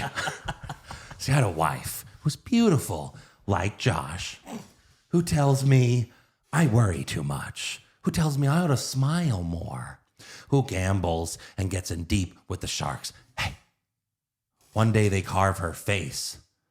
We had no money for surgeries. She can't take it. I just want to see her smile again. I just want her to know I don't care about the scars. So I stick a razor in my mouth and do this to myself. And you know what? She can't stand the sight of me. She leaves. Now I see the funny side. Now I'm always smiling. And then she fucking knees him in the crotch or something. He's like, oh, little fight in you. I like that. Then you're gonna love me. Batman shows up. No one else saw him apparently somehow, but you know, right. Batman's like just waiting there for him to finish the monologue. He's like, when do I interrupt? I have to wait to say something cool. No, Batman's like, I'm kind of enthralled. I kind of want to finish how he got the He's story. just standing there while Joker's talking. Just waiting right behind, like, wait. Not yet. Okay, now. Yeah. Little fight in you, I like that. Oh, that's great. I'm Batman. Then you're gonna love me. Yeah. So Batman fights the goons, but Joker grabs Rachel with a gun to her head, and Batman says, let her go. Very poor choice of words. And like the first time, I just laughed my fucking ass off because he just lets her go. And people may criticize how Batman saved Rachel in this scene, but the cape slowed them down to land safely on the taxi car. Sure. I don't want to hear it. He's Batman. It's Batman. It's Batman. Fine. Didn't even kill the guy in the taxi car. No, that guy was fine. Barely hurt the taxi at all. Yeah, look, the cape, he flies with the cape. The cape slowed them down. They're totally fine. Not even a scratch. He's fine. It's magic. People also point out, like, you know, how did Joker get away after that? Because couldn't Batman have just, like, used his grapple gun and gotten right back there? Well, it was pretty high. But not only that, Joker didn't kill anybody in that room. He just kind of I'm left. a bounce, guys. Yeah. I'll catch you guys at the next murder. All right, we're out of here. See you guys later. Entertainment's rolling. I bet they filmed the scene, like, showing just them leaving, but they were like, yeah, it's not necessary. We have to go to the next scene. So you're saying we need the Christopher Nolan cut that's like 6 hours long? God, I wish. This really should have fucking been wish. the part, like, okay, this is the first part where I start having an issue with this movie. Oh. So this is the guy that trained with the League of Shadows. Yeah. He beat Ra's al Ghul. This is the baddest fucking guy on the planet. And he can't just end this whole thing right there. He can't just knock the fucking Joker out and this whole thing's over He had Rachel. Before that, he's Batman. He's fighting the other goons. He was fighting like 6 goons, and then he threw Rachel overboard. You know, he was split. He couldn't do both at once. They had guns. A little bit. Okay. They had guns. Okay. Yeah. All right. So. But you're right. He is a badass. So then we have Alfred's like big scene where Bruce tells Alfred criminals aren't complicated, which is a direct quote from Ra's al Ghul in Batman Begins, because Ra's al Ghul tells Bruce, a criminal is not complicated. And now Bruce, taking what he learned from Ra's al Ghul, criminals aren't complicated. And then that's where Alfred's like, perhaps this is a man you don't fully understand either. A long time ago, I was in Burma. I was working for the local government. Oh, boy. And there was this piece of shit who stole the stones. So we went looking for the stones. Some people say I do a better Alfred than Joker. But no. Yeah, it's a not joke. bad. It's a joke, Josh. This is a very dramatic version. That's where he's like, we couldn't find the rubies. And he saw one day, I saw a child playing with a ruby the size of a tangerine. The bandit had been throwing him away. So why steal them? Well, because he thought it was good sport. Because some men aren't looking for anything logical. They can't be bought, bullied, or negotiated with. Some men just want to watch the world burn. And like Bruce is looking at the camera footage of Joker, Smiling. smiling at him. That line, when he says that line with the video shot Yeah. of Heath Ledger's face, Right. fucking amazing. It's amazing. I'm kind of curious now, since Criminals Aren't Complicated was in the first one. Yeah. We had it here. I wonder if it's going to be in the third. I don't know. You think they mentioned it in the No, third? I don't think so. Oh, okay. I don't. I think I would remember that because I've known about that line in both movies. Okay. Yeah, the best meme from Some Men Just Want to Watch the World Burn. There's a meme where like Skittles and M&Ms are mixed together, and then the picture below is Alfred. Some men just want to watch the world burn. Those people are assholes, for I mean, sure. my God, Yes. could you that's some prank to do on someone? Hey man, you want some M&Ms? Yeah, you just pour a bunch of M&Ms and Skittles on their hand. Oh God, no! I can't even imagine how bad that tastes. That's got to be disgusting. I've not seen that meme, but that is a good meme for sure. We should do that to our Yes. kids. My fucking son be like, "This is amazing." Kids love mixing random shit together, like the kids that would just put all the sodas in one cup. Oh, yeah. I tried that once. I didn't like it. No. Skittles or M&Ms? Skittles. M&M's. M&Ms. Yeah. Yeah, Josh. Of course, you had the wrong opinion. Together, All right. watch the world burn. Yeah. Meanwhile, the Joker had 2 more people killed. Were they cops? The ones that Richard Dent and Patrick Harvey, they were in the apartment, like 8th and Orchard. You'll find Harvey Dent there. I think so, because they had like kind of official badges. Or they. Oh yeah, they did have badges, right? I don't know what they were for though. Oh, did they? I missed that. Maybe they were Arkham badges. Ooh, I don't know. Anyways, it's not important. But Batman then takes a piece of wall where one of the bullets was shot, and he uses science to. Well, that's Batman. Batman's Talk gonna about have. technology. Batman's gonna have the highest tech. for sure. You don't get it? Oh, I get it. I understand it fully. He uses the science to recreate the bullet to find the fingerprint. I thought it's cool, Batman science. No, it's great Batman science. That's something that Batman could do, yes. Yeah. That's technology that maybe police departments Well, that's could use Michael instead Caine. of Batman. Alfred says that in Dark Knight Rises. He's like, "Why not give this to the police? Right. Let them be Batman." He's like, "They can't be Batman. I'm Batman." So then Fox asks Bruce about a new. He's like, "Did you move R&D?" Like, and he's like, "Yeah, new telecommunications government project or whatever." And Fox asks about it, and Bruce is like, "I'm playing this one pretty close to the chest." Fair Doesn't enough. tell him right now. Fair enough. Then some shithead that works for Wayne Enterprises, like their finance department, I guess, or whatever. I think it was an outside lawyer that was doing some like stuff for him. Yeah, well, he was, it was about the financial stuff. Right. But he confronts Fox because he figured out that Bruce is Batman.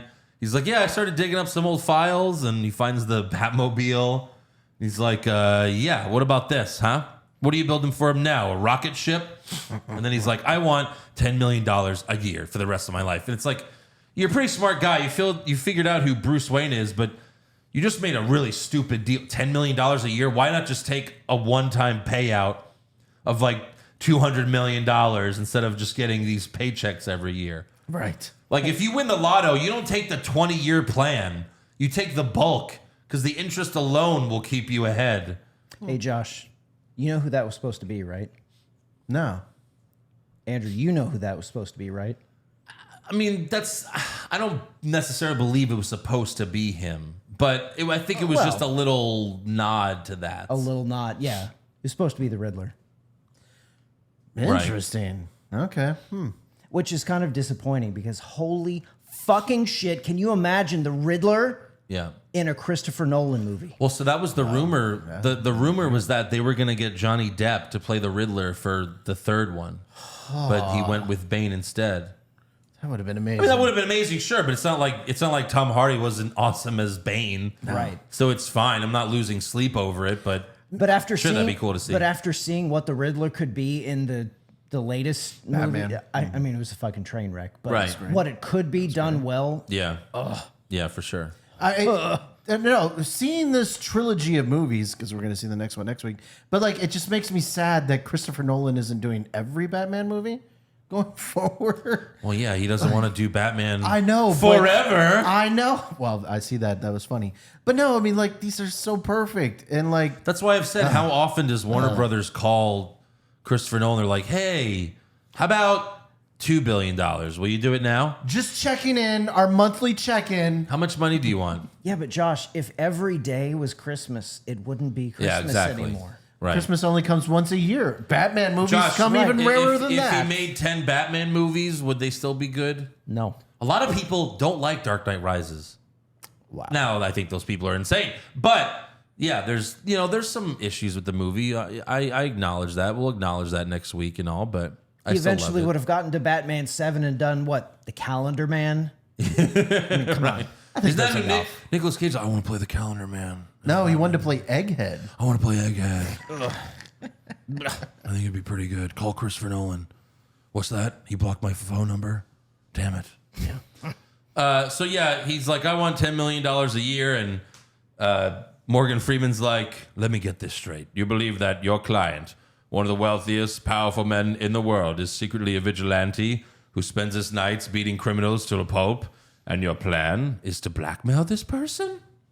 Good luck. And the guy's like, okay. I've changed my mind. I think I'm going to sit with that info. Right. No, that was a great comeback for sure. Right. I love that. Good Lucius luck. Fox, amazing.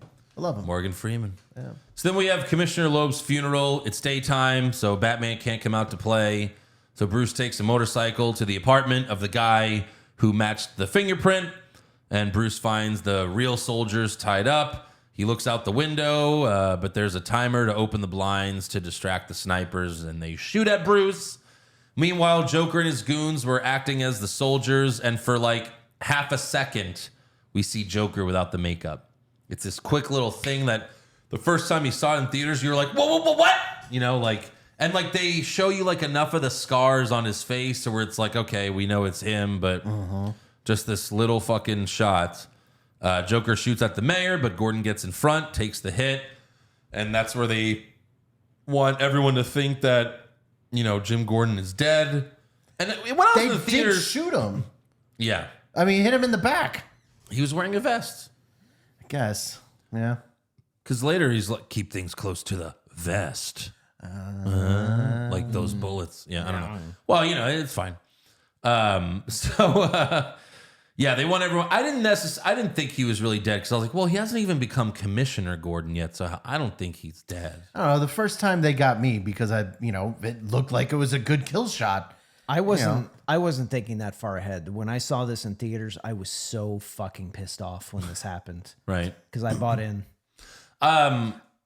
The scene is just perfect chaos. It felt so real. For sure. Like when Harvey and Rachel are trying to find each other and there's shots and like they're just holding their hand up like, oh, fuck. Like it's just a natural reaction to gunshots and everything. Like it was just so chaotic. It felt so dangerous and real. I will say that this was the first time where the Joker's plan was maybe a little bit bad because they took 2 practice shots first. Like they should have just shot first and then What? when they were doing the gun salute, they did 2 shots up in the air. And Yeah. the third shot was the one where they went for the mayor. Like they should have just shot him first time.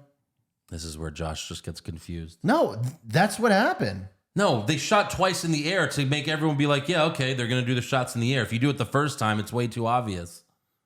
Second time, I don't know. No. I just thought it was a little bit rough.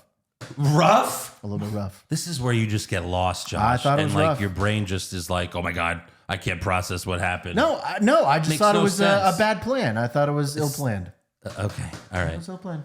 No, it wasn't. Just because your stupid brain thinks it was doesn't mean it was, Josh. Not everything has to be Andrew's perfection. It made perfect sense, Josh. Yeah, it does. Fake, blah. Right. That's how you do it. Yeah. You don't just immediately go, blah. Yeah. They have the guns. You give everyone a sense of comfort. Like, yeah, we're gonna shoot in the air one time. Okay, it's normal. Oh, they're shot again. Okay, I can just be distracted, do whatever. Gordon was the only one that didn't trust it. That's Yes. why he saved the mayor. That's how no one else was fucking thinking anything was off. Yes. But Gordon was the only one that was, he had his fucking eye on the prize. He didn't trust it.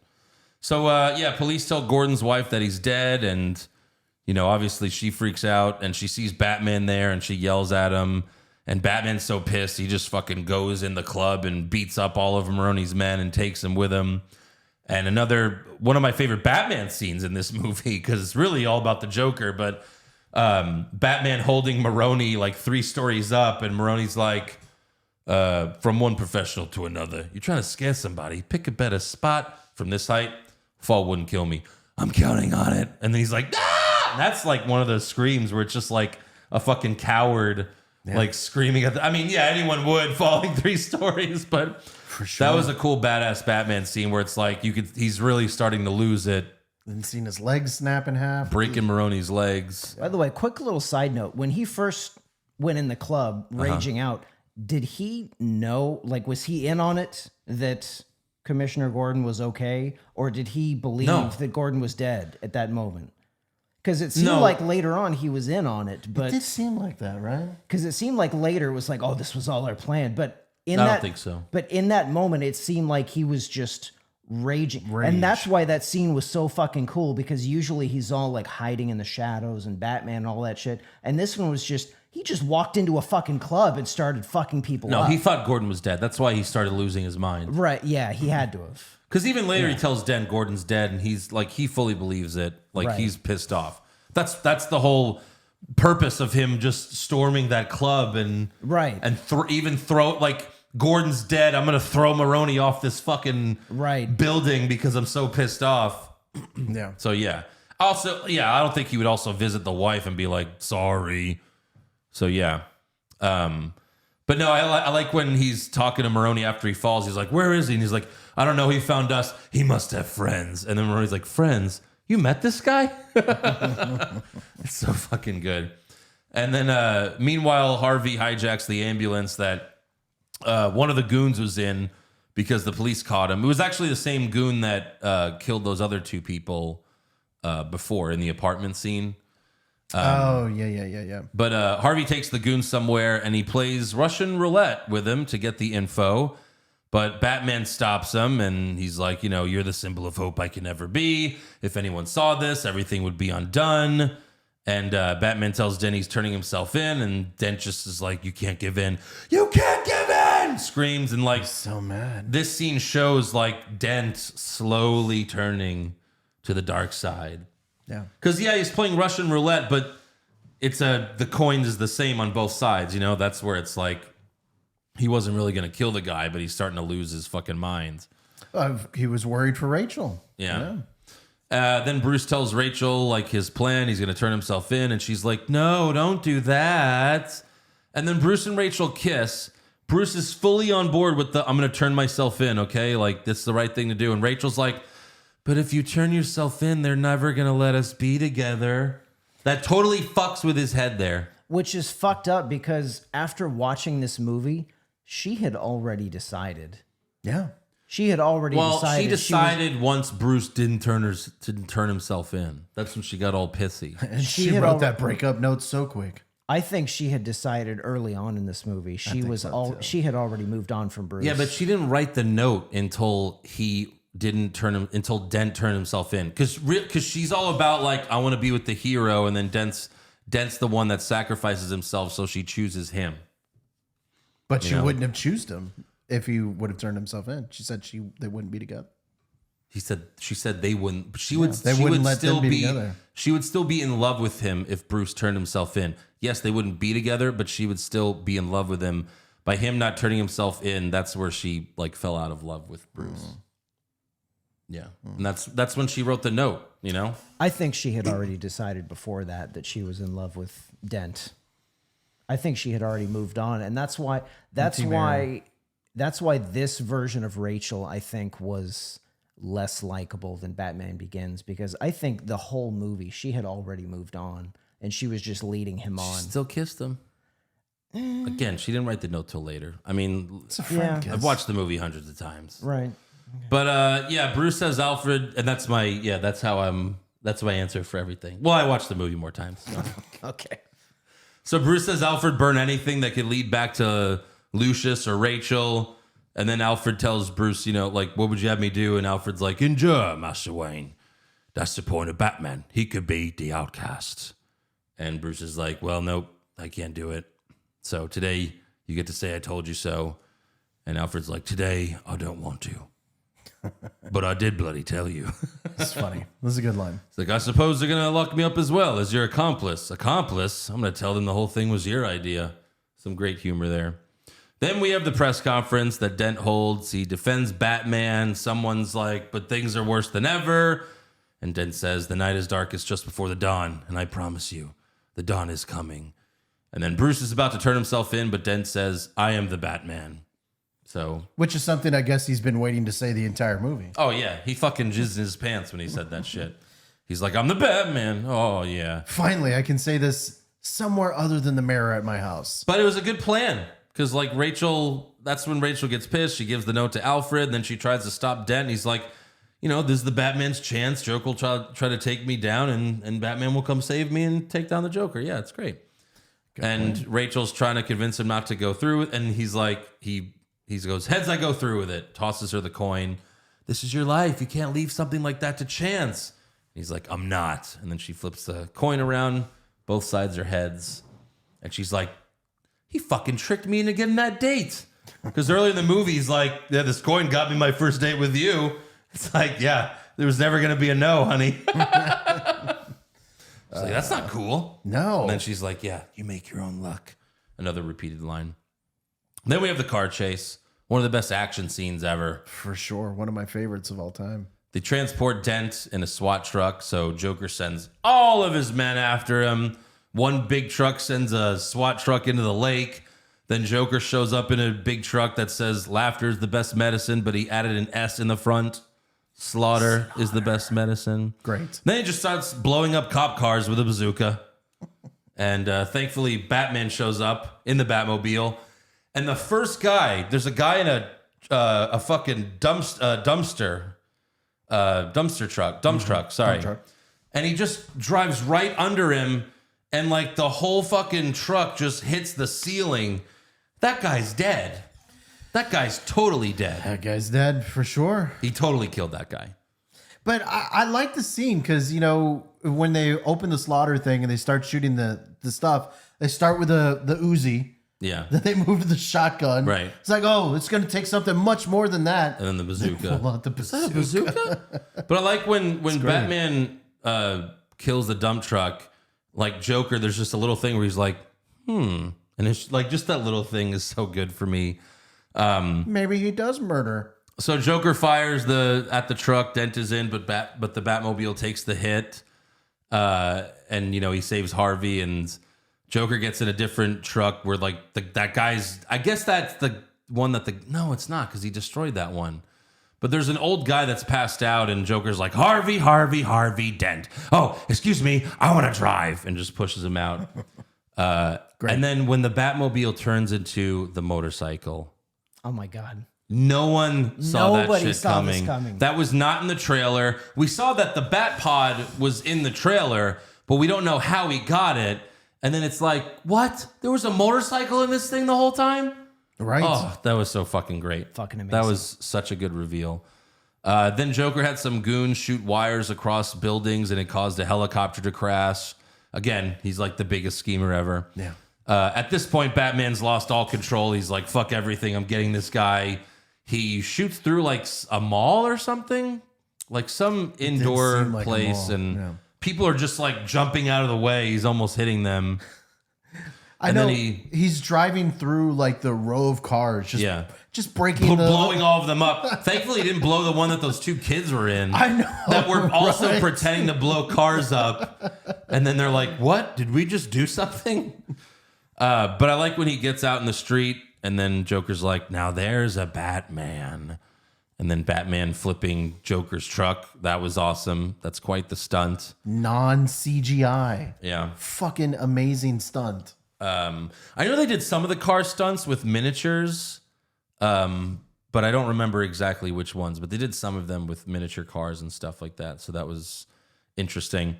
But yeah, Batman, at this point, he's just charging at the Joker, thinking about running him over. This is the scene that reminds me of Batman 1989, where Batman's in the Batplane. Yes. And Jack Nicholson is staring down at him. And he's just... And Batman's like, I'm just going to crash into you.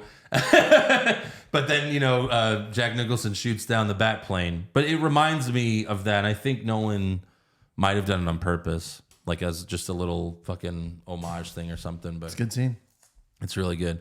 So yeah, Joker's like, hit me, hit me, hit me, hit me. And then Batman can't do it, so he crashes. And then one of the goons tries to take off Batman's mask, but it shocks him, and Joker laughs his ass off. He's like, that was pretty fucking funny. Fucking spits on him. Yeah. Then Joker gets on top of Batman, but the secret SWAT guy was Gordon all along. We got you, you son of a bitch. Yeah, that's true. That deserves. There you go. Yeah. Joker gives up very easily, which obviously should have been telling. Should have been some foreshadowing on Gordon's part. Then we have Joker in prison where the mayor's like, what do we got? And Gordon's like, nothing. No matches on prints, DNA, dental, clothing is custom, nothing in his pockets but knives and lint. No name, no other alias. And people have pointed out, it's like, they did everything to try to identify him except take his makeup off. But it's like, yeah, but, I don't know if that would have kind of helped. needs the makeup on for these scenes. That's fine. I just love when they were showing like all the shit that they were pulling out of his pockets and stuff Yeah. like that. One of them was a potato peeler. Right. That's so funny. He had fucking so many knives and shit. all over him. We didn't mention it earlier. He had a knife in his shoe. That's right. When he was kicking the shit out of Batman. Yeah. So the mayor tells Gordon, you're the new commissioner, and they all applaud, including Joker, which was improvised by Heath Ledger. Oh, creepy. Yeah. Added some creepiness. And like of gifs that are used, that's like probably the most famous Heath Ledger gif as the Joker that is used on the interwebs. I really like this scene where Gordon goes home. I mean, his wife slaps him, not that scene, because he didn't tell anyone. He's like, look, sorry, all right? She's like, you fucking asshole. I love you. She's like, Dave from next door, I'm already fucking him. He's like, no, it was 2 days, you slut. It's grief What? fuck. It's different. But no, I really love when he wakes up his son and his son's like, did Batman save you, Daddy? And he's like, actually, this time I saved him. Oh. That was a really sweet scene. Yeah, that was Let's get in the feels. And Gordon's like, actually, I'm kind of hot shit right now, son. You should have seen me. Maybe I'm Batman. I don't know. I'm fucking commissioner now too. Yeah. So Gordon gets called back to the station because Dent is now missing. And he tells Joker, Harvey Dent never made it home. Of course not. What have you done with him? Me? I was right here. And he shows him the cuffs. Who'd you leave him with? Your people? Assuming, of course, they still are your people and not Maroney's. Does it depress you, Commissioner, to know just how alone you really are? Does it make you feel responsible for Harvey's current predicament? Where is he? What's the time? What difference does that make? Well, depending on the time, he might be in one spot or several. And then Gordon's like, if we're going to play games, I'm going to need a cup of coffee. The good cop, bad cop routine. The good cop, bad cop routine. Not exactly. And then turns the lights on. How long has Batman's been standing there? Must have been a while.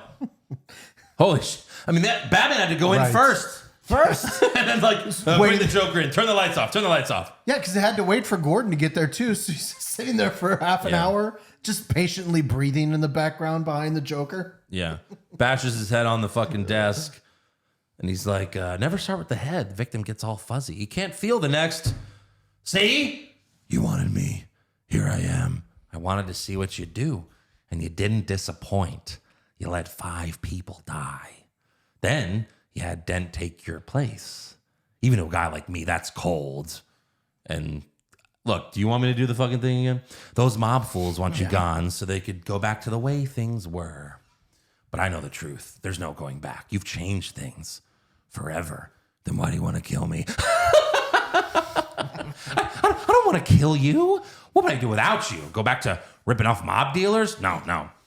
See, you complete me. You're garbage who kills for money. Don't talk like one of them. You're not. Even if you'd like to be. To them, you're just a freak. Like me. They need you right now. When they don't, they'll cast you out. Like a leper. You see, their morals, their code. It's a bad joke. Dropped at the first sign of trouble. They're only as good as the world allows them to be. I'll show you. When the chips are down, these civilized people, they'll eat each other. You see, I'm not a monster. I'm just ahead of the curve. And then Batman grabs him. He's like, where's Dent? And he's like, you have all these rules and you think they'll save you. And he's just like slamming the Joker around. Gordon's like outside. He's like, he's in control. Yeah, sure. It's like, yeah, okay, buddy, whatever you say. And then, that's where he's telling the Joker, he's considering breaking his one rule. And Joker's like, well, you're going to have to play my little game if you want to save one of them. Batman just starts brutally beating the shit out of him. Nope, you jumped the gun. So then Joker said, Batman's like them. And he's like, for a little while there, I thought you really were Dent. The way you threw yourself after her. And that's where Batman's like, oh shit, he's got Rachel too. And that's when he starts beating the shit out of him. And Joker's just like, you have nothing to threaten me with. He's laughing as he's beating him up, which was so fucking amazing. Creepy. Then Joker's finally like, don't worry, I'm going to tell you where they are, both of them. And that's the choice. That's the point. You'll have to choose. And then he gives Batman both address. He's like, she's at so-and-so, he's over there. And Gordon's like, which one are you going after? Rachel! So Harvey and Rachel are held in different buildings with a bunch of oil drums and a timer, and they also have phones, so they get to talk to each other before they die. It's very sweet. So sad. Dent tries to break out, but he knocks over an oil drum. Half of his face lands on it.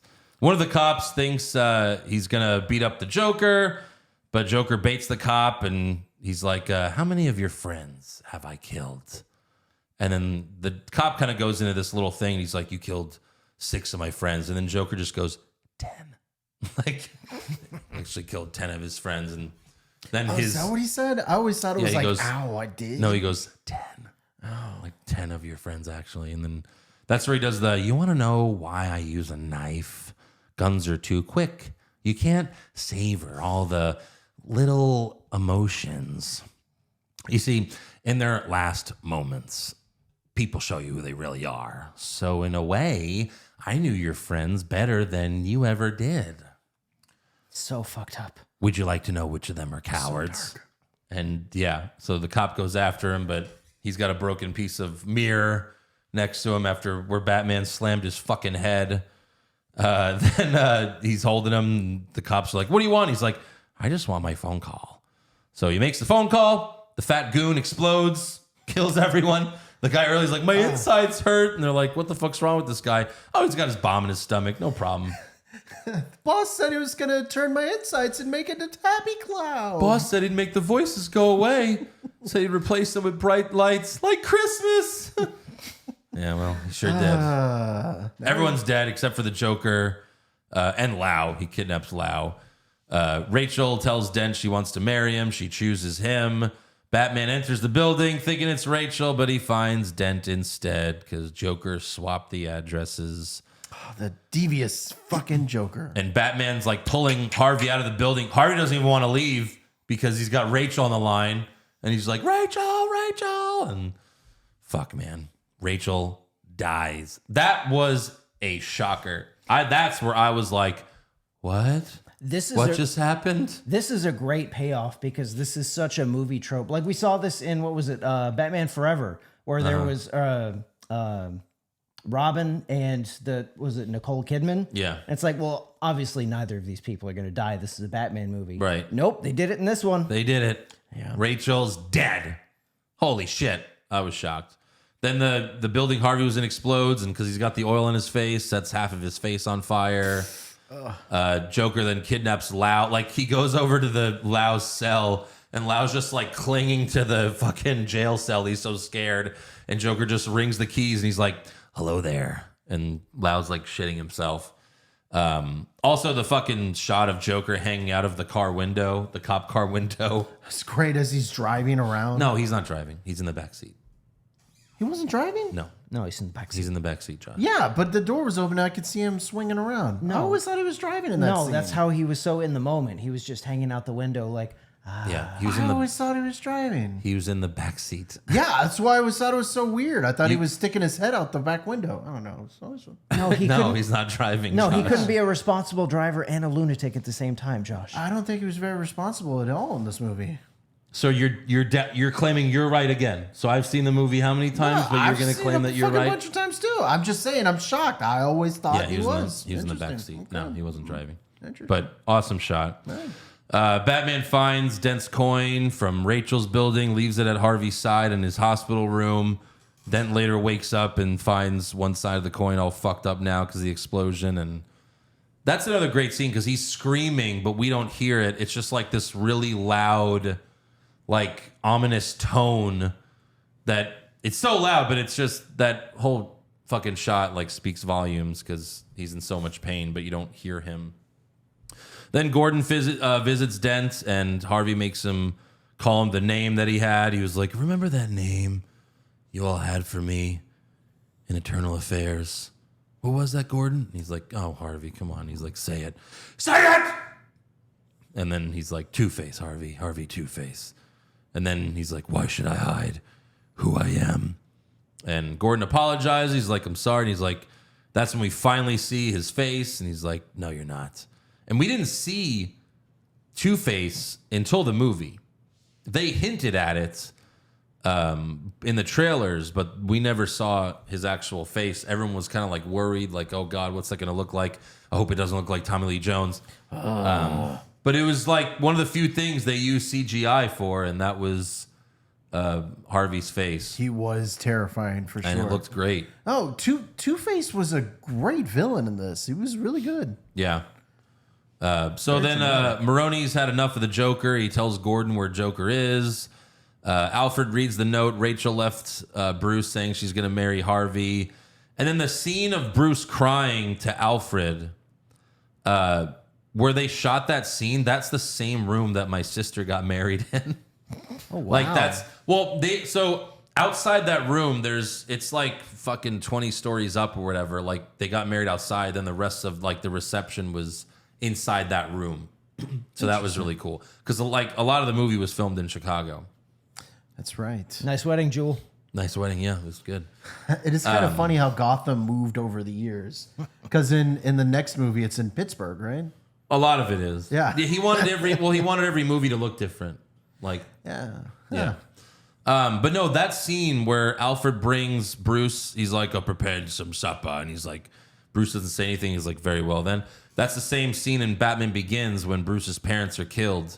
And Alfred's like, I prepared supper. Very well then. And then he's like, Alfred. And it's like, that's how that both the scenes are.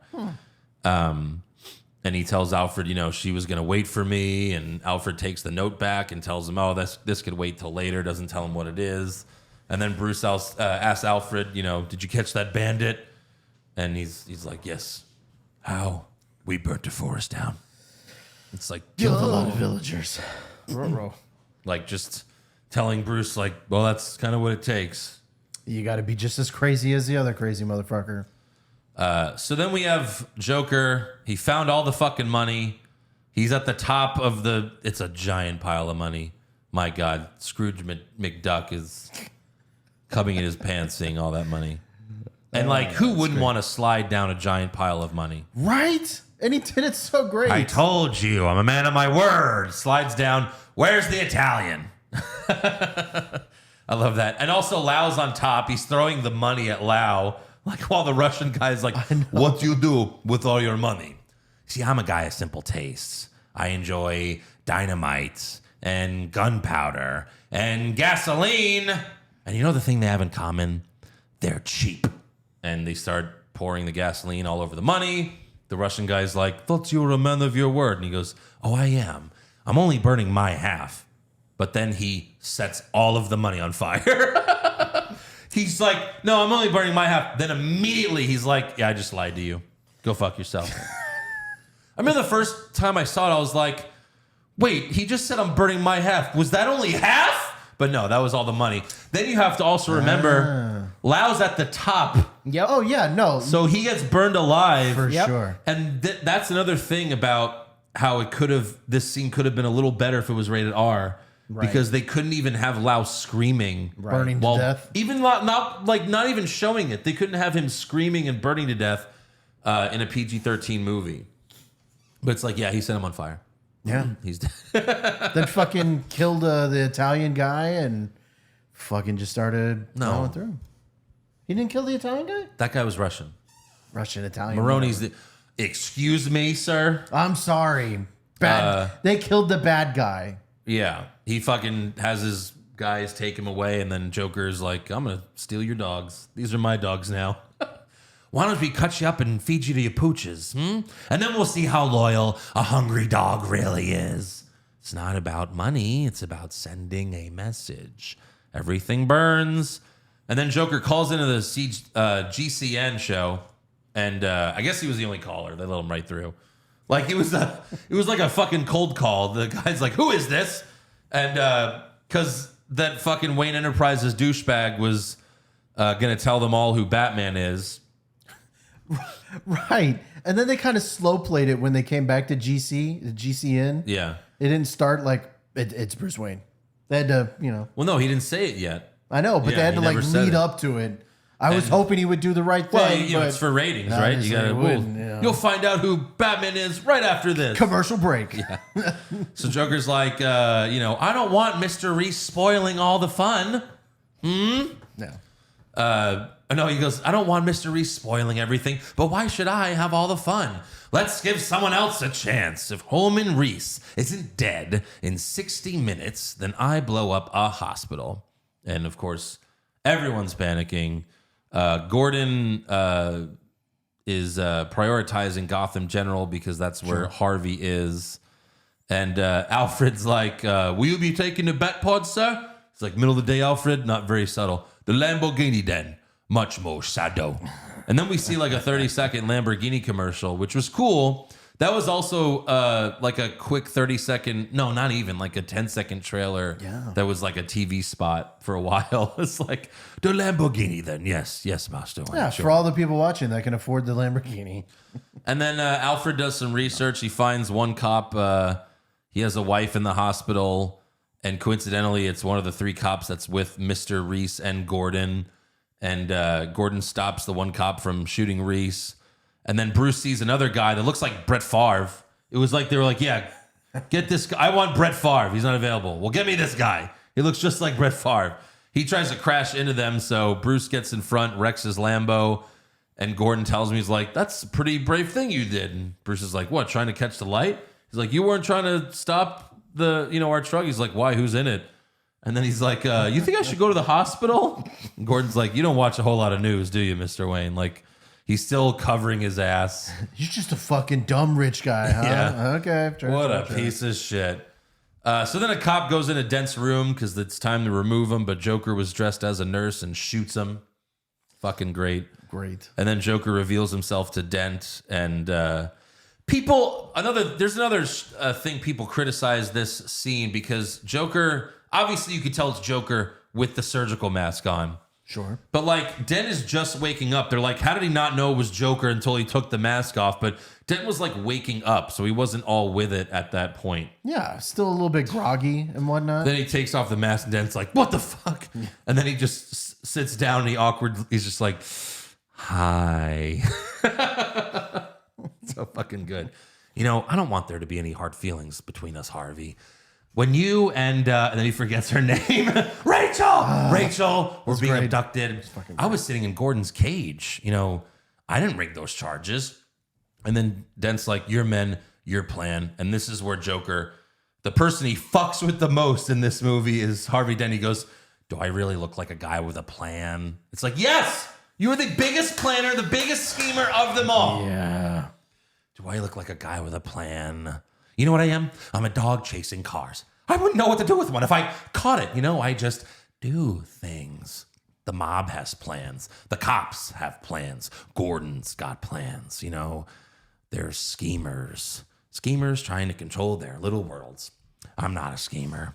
I try to show the schemers how pathetic their attempts to control things really are. So when I say that, come here. When I say that you and your girlfriend was nothing personal, you know that I'm telling the truth. Fucking amazing.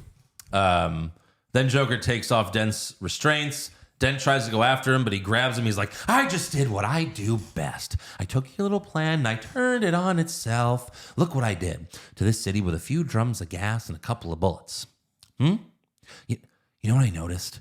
Nobody panics when things go according to plan, even if the plan is horrifying. If, like, tomorrow I said that, like, a gangbanger gets shot or a busload of soldiers will be blown up, nobody panics because it's all part of the plan. But when I say that one little old mayor will die, well, then everyone loses their minds. And then he gives Dent a gun, introduce a little anarchy, upset the established order, and everything becomes chaos. I'm an agent of chaos. Oh, and the thing about chaos? It's fair. So then Dent gets the coin. He's like, you live. You die. Oh, now we're talking. Then Fucking amazing. flips the coin. We don't see the result of the coin, but we soon learn the result of the coin. Joker got off easy. Also, people have pointed out since, and this wasn't something I noticed, but Joker was holding the trigger on the gun back. So even if it went wrong, Joker wasn't going to let Dent shoot him. No, I never He noticed was holding that the before. trigger to block it. Wow. So But I mean, What? Joker's amazing. This was one of my problems with the movie. Like, I can absolutely see Harvey Dent making his heel turn from White Knight, hero of Gotham, but the only heel turn I could see him making is killing the fucking Joker who killed Rachel. That's all he should be focused on. And for him to just be like, oh, yeah, never mind. I'll just go fuck shit up in the But city. that's his thing. It's the coin. It's not the coin. It is the coin. What set him off was Rachel. Rachel Sure. is what set him off. But that's not. And the only but, motivation but he that should wouldn't be have Two-Face is if- killing the Joker. I'm with Aaron, especially But he since fucked with him. Joker got inside his head. He's like, it's not my fault. And he was like, no, it is your fault. It's your plan. He's like, that's the whole monologue. Do I look like a guy with a plan? Like, it's not my fault. It's the mobsters. And then like even later, Dent says the Joker's just a mad dog. I want to know who let him off the leash. he convinced him. I guess you're right. Yeah, he did his best job convincing Harvey Dent that wasn't It's me. like- wasn't me. It's like if I have a tiger and I have my tiger like kill someone, like who are you more mad at? Like me, I'm the one that let the tiger loose. But it's not a tiger. This is a person that had a plan. He's a mad lunatic. That killed Rachel. He's a lunatic. He's a lunatic that killed Rachel. He got in Harvey's head. He's a master manipulator too. Yes, he is. But I think that's just a hole in the movie plot of, I can't believe he would just let the Joker off the hook and then just go and start fucking shit up in Gotham Again, instead of killing Joker first. Well, hold on. So we never saw what side of the coin it landed on. And like I just said, people pointed out that he was holding the trigger back.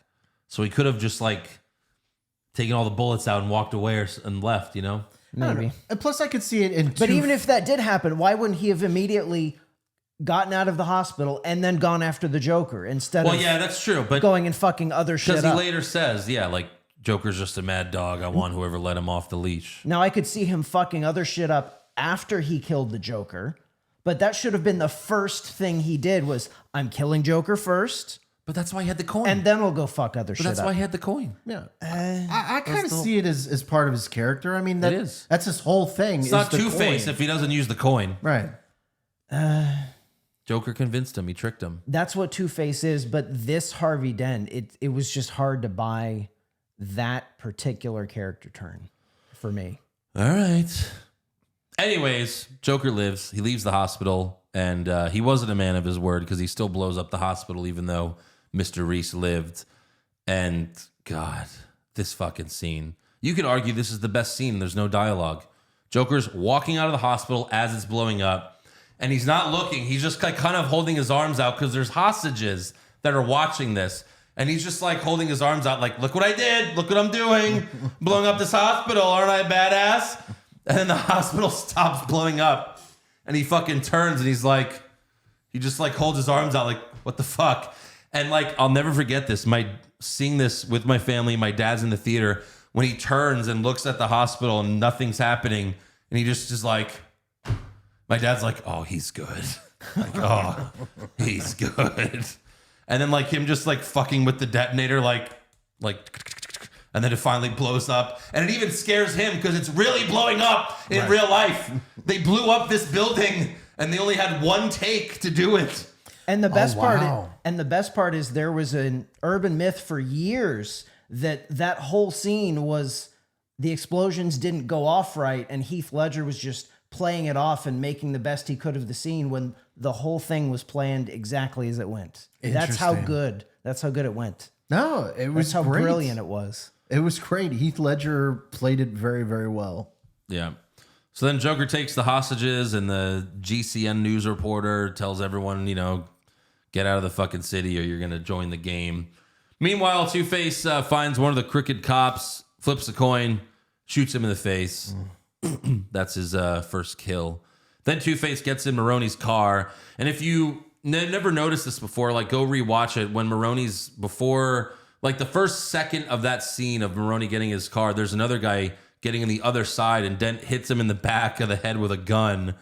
And that's how like Dent was already in the car when Maroni got in. Yeah. I'd never noticed that until today. But you just see its tiny, tiny glimpse. Dent asks Maroni like who picked up Rachel. He tells him it was Ramirez, but Dent flips the coin and then he tells Maroni, oh, you're a lucky man. And then he flips again, but he's not. Who? Your driver. And then bang, shoots the driver. They crash. Could just assume that Maroni and the driver died. Maroni wasn't wearing a seatbelt. Dent put on a seatbelt. So and he walked away pretty well. Yeah, it was a nice PSA for always make sure you wear your seatbelt, kids. Then Two-Face calls Ramirez to call the cops off of Gordon's family, flips the coin on her, but it's good, so he just knocks her out. It's like, oh, live to fight another day, officer.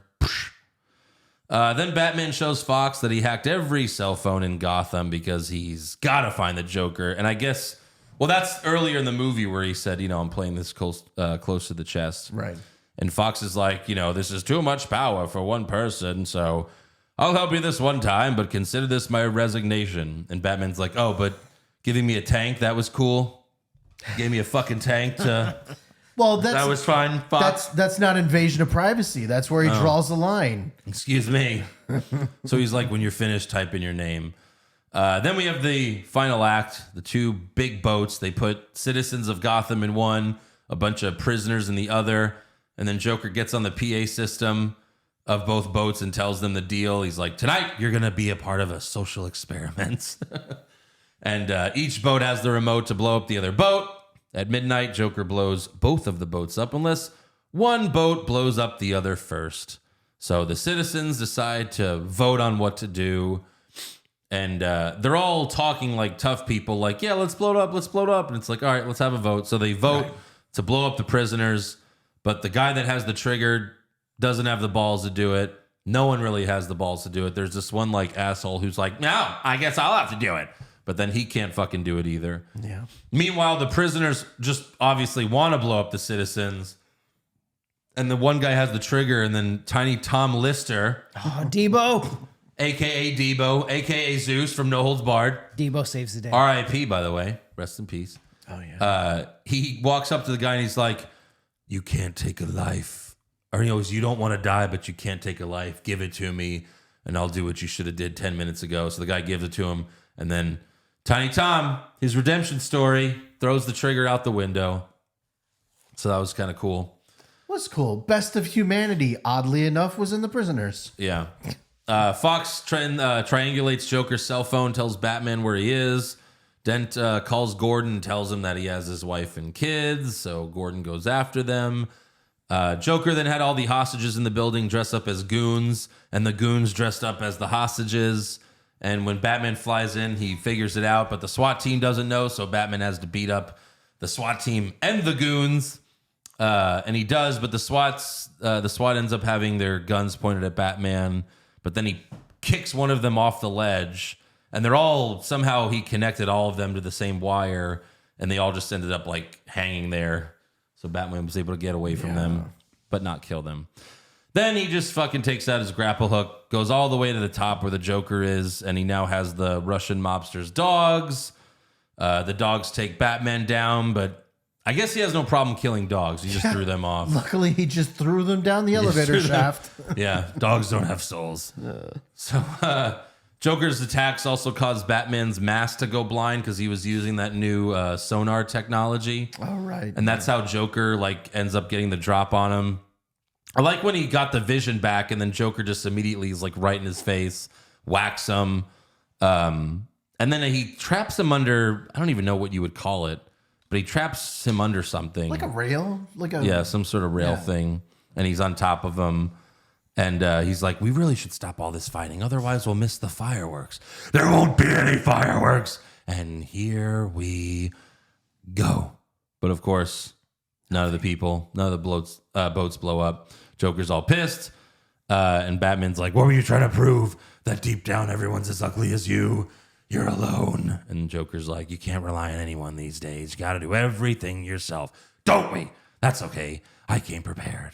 It's a funny world we live in. Speaking of which, you want to know how I got these scars? No, but I know how you got these. And then he shoots the blades at the Joker, tosses him off the ledge. Joker's flying face first to his death. Laughing his ass off because he's like, I got this guy to break his one rule. He's the ultimate fucking troll. And then Batman fucking grapples him by the leg, saves the Joker. At that part in the movie, I was fully convinced. I was like, holy shit, he killed him. Like for that like few seconds. Well, if it was Ben Affleck, totally he would have been dead. I mean, are you kidding? It would have been like, it's like, hey, Batman, I'm the Joker. Just shoots the Joker 20 times. Well, take care of that problem. That problem's gone. That would have been a great alternate ending to this movie, was if Joker died like Gwen Stacy style. Yeah. Like he tried to save him, but just... Well, because like everyone figured that Joker was going to die because Heath Ledger died in real life. Right. Heath Ledger died before the movie came out. Oh, I didn't realize that. Yeah. Okay. He never even got to witness everyone like jizzing their pants over his performance. Yep. He never got any of that. Wow.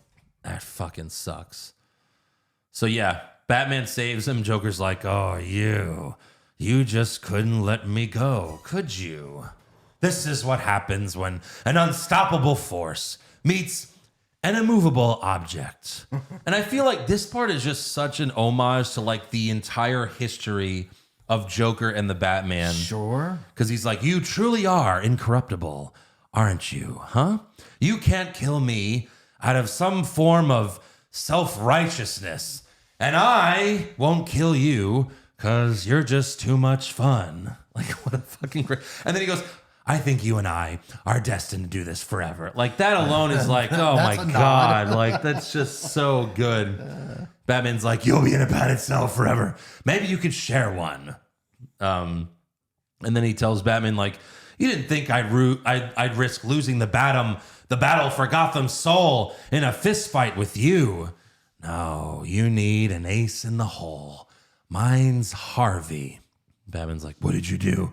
I took Gotham's White Knight and I brought him down to our level. It wasn't hard. You see, madness, as you know, is like gravity. All it takes is a little push. I just love this. Those are the final lines. I love this scene. And he's doing it all upside down. He's upside down, but the camera's filming him. So you see him right side up. Right. But he's hanging upside down. That's crazy. How many fucking takes did they do? It's like, all right, well, you need a rest. Blood's rushing to your brain. Amazing. So these were the last words. Yeah, the last words that he said. In the movie, yeah. Wow. That's crazy. Yeah. I just, like, imagine what The Dark Knight Rises would have been if he still made it. Because there would have been, like, a scene where Batman goes and talks to him or something, you know, like... It would have just been a Scarecrow scene, like But like Scarecrow was in this one. but 10 times better. Right. Like, oh my God. I mean, could you imagine? I know The Dark Knight Rises, you know where Scarecrow's the judge? Imagine if that was the Joker. Right. Then we could get like That the probably goofy was. Joker. That probably was supposed to be the Joker. He's like, your guilt has been determined. This is merely a sentencing hearing. What does he say? Death? He's like, death or exile. He's like, Joker, if you think we're going on that ice willingly, you got another thing coming. Death then. Looks that way. Okay, death by exile. I think he would have had a bigger role too, but like, my God. I think so. What he would have been. In Batman the Animated Series, there was an episode where the Joker was a judge. Right. So yeah, it would have been pretty funny. And like, Bane lets all the prisoners out. He could have also went to Gotham and let Joker out and do some shit. And then there's just like a 30-minute like thing where Batman has to stop the Joker again or something. It's like, we're going to take a little break here and have Batman go after the Joker because everyone loves that. But God, could you imagine? That's the last words he speaks. Amazing performance. So finally, we have the end where Gordon finds his family, where Rachel died. Dent knocks him in the head with the gun. Two-Face wants Gordon to understand his pain, so he's going to just straight up shoot Gordon's son in the head. It's a great plan. Batman shows up. He tells Dent, you don't want to hurt the boy, Harvey. It's not about what I want. It's about what's fair. You thought we could be decent men in an indecent time. Well, you were wrong. The world is cruel. And the only way to deal with a cruel world, I forget what he says exactly, but that's when he pulls out the coin and Batman tells Dent, like, you were the best of us. The Joker wanted to prove that even the best of us could fall. And he's like, well, he was right. Batman's like, you're the one holding the gun, Harvey. So point it at the people responsible. Dent's like, fair enough. You first. Flips the coin on Batman, shoots him in the stomach. Dent flips it on himself, but he's fine. Then he tells Gordon, he's like, tell your son it's going to be okay, Gordon. Lie like I lied to Rachel. And he's like, everything's going to be okay, son. Dent flips the coin. Batman tackles him, and they go off the ledge. Dent falls to his death. Batman saves Gordon's son, but then Batman fell and fucks up his leg, which that becomes a thing in the next film. Also, if you rewatch this scene, because Gordon's daughter is there also, Barbara Gordon, who grows up to be Batgirl. She's covering the daughter's face the whole time.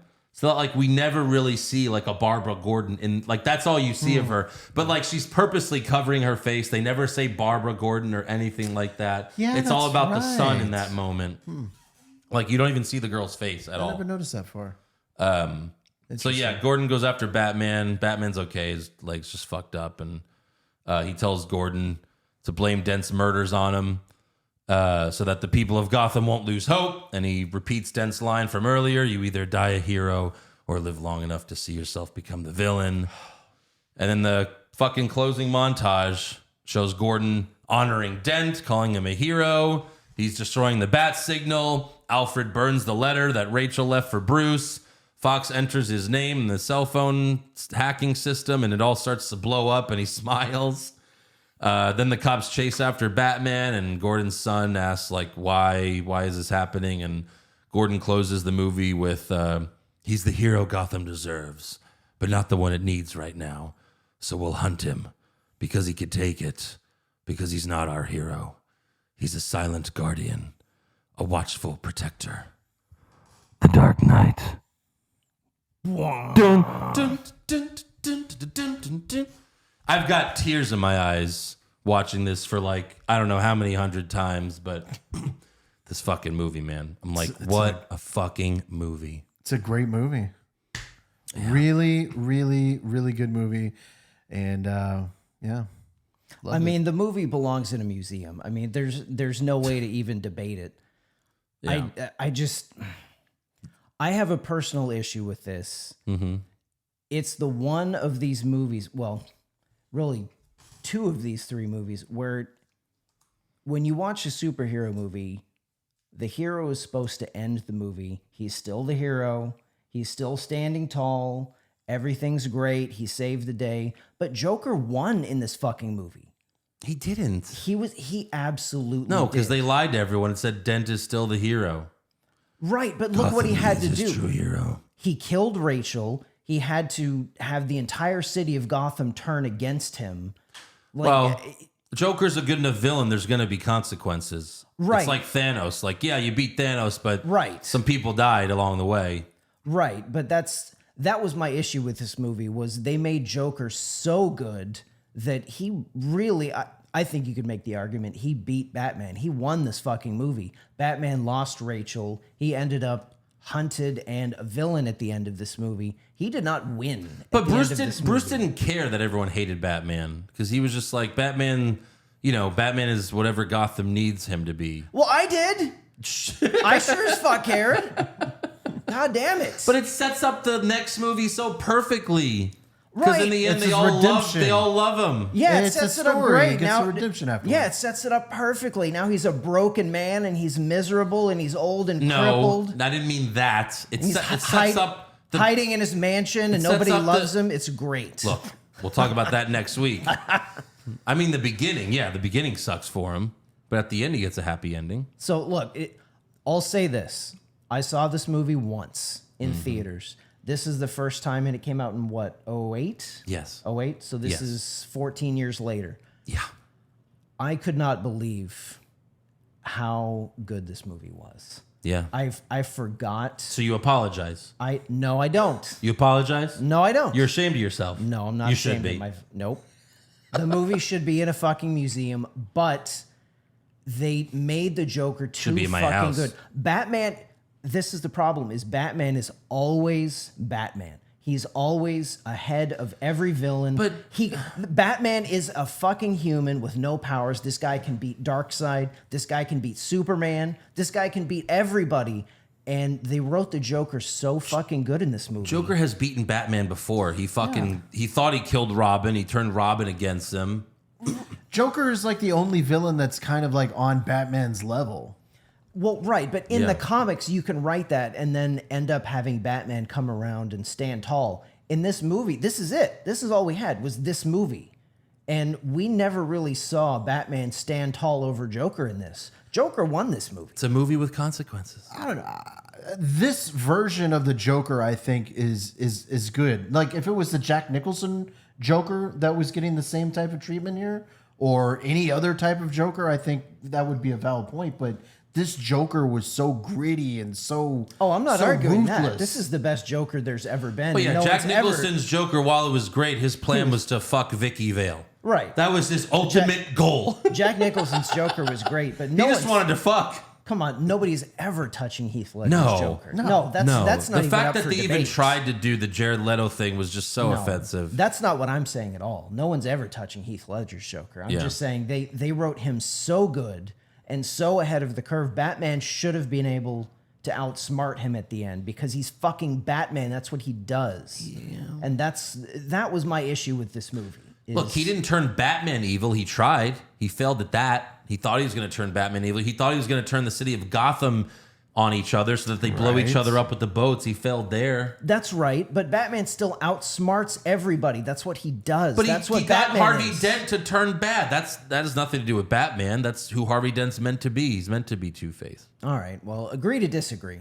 No, I'm not leaving. No, all right.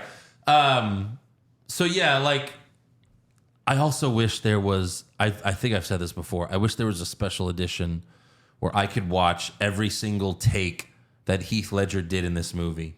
Like I want to see how he did every single scene. Like if they did 20 takes, I want to see all the fucking takes to see how he did those scenes differently. Because he's saying the lines, but he improvised the fuck in this movie. He had a blast. I want to see it. I would love to know how many Why So Seriouses there are. Sure. Like if there were like if he would just improv like 3 different ones. Yeah. That would have been amazing. Well, that's what you do as an actor. You do a different time. You do a different take each time. You do it differently each take. So that's what I would want to see. Like how difficult must it have been for Christopher Nolan, like to choose which fucking take to use for each scene. It's like, holy shit. And like, there's like, if we watch it, we're probably like, oh, he should have done that take instead. Like, that was even better. But really, you would probably just think that because it's the first time you're seeing that take, rather than for me, the 300th time I'm seeing that take. But still, Right. I can't. that's the thing about why I really think it's my favorite movie ever, is because I'm never bored watching this movie. I'm never like, yeah, I saw. Like, I'm all in every time. Like, I get goosebumps every single time. The stakes felt so high. Like, Yeah. Ra's al Ghul was a guy that could physically beat Batman, but this Joker You're right. I think was Joker more of a threat to Batman you're right. than Ra's al Ghul was. I think Joker would have like beat Thanos. Like, he would have outsmarted Thanos. Yes. And then he's got the fucking Infinity Glove. You're right. He's that fucking smart. Clever for sure. Yeah. But of course, 10 out of 10, 15 out of 10, 100 out of 10, whatever. Yeah. Yeah, that's my Fucking good shit. All right, let's do fan questions real quick. 199 Big T. A lot of these are just like people excited for this episode, but 199 Big T, we definitely need as many Joker impressions as possible. Well, I hope I did enough. I think he did I play. hope I did enough. It was half this podcast. He said the whole episode could be done as the Joker for real, and I would be perfectly fine with that. Well, you're imagine in the luck. Joker just recapping this movie. Bobby the Mark Soydam, no question. Just play Andrew's moaning, Jake Roberts, or Adam Cole. Okay, sure, yeah. Play one of those. Oh my God. Yeah. I still look at Aaron because he's So great every still time. new to him. Joey Cage, oh my God, oh my God, oh my God, fuck yes. Never have I been more excited for a podcast. Sure, Batman Begins is great, but this is peak.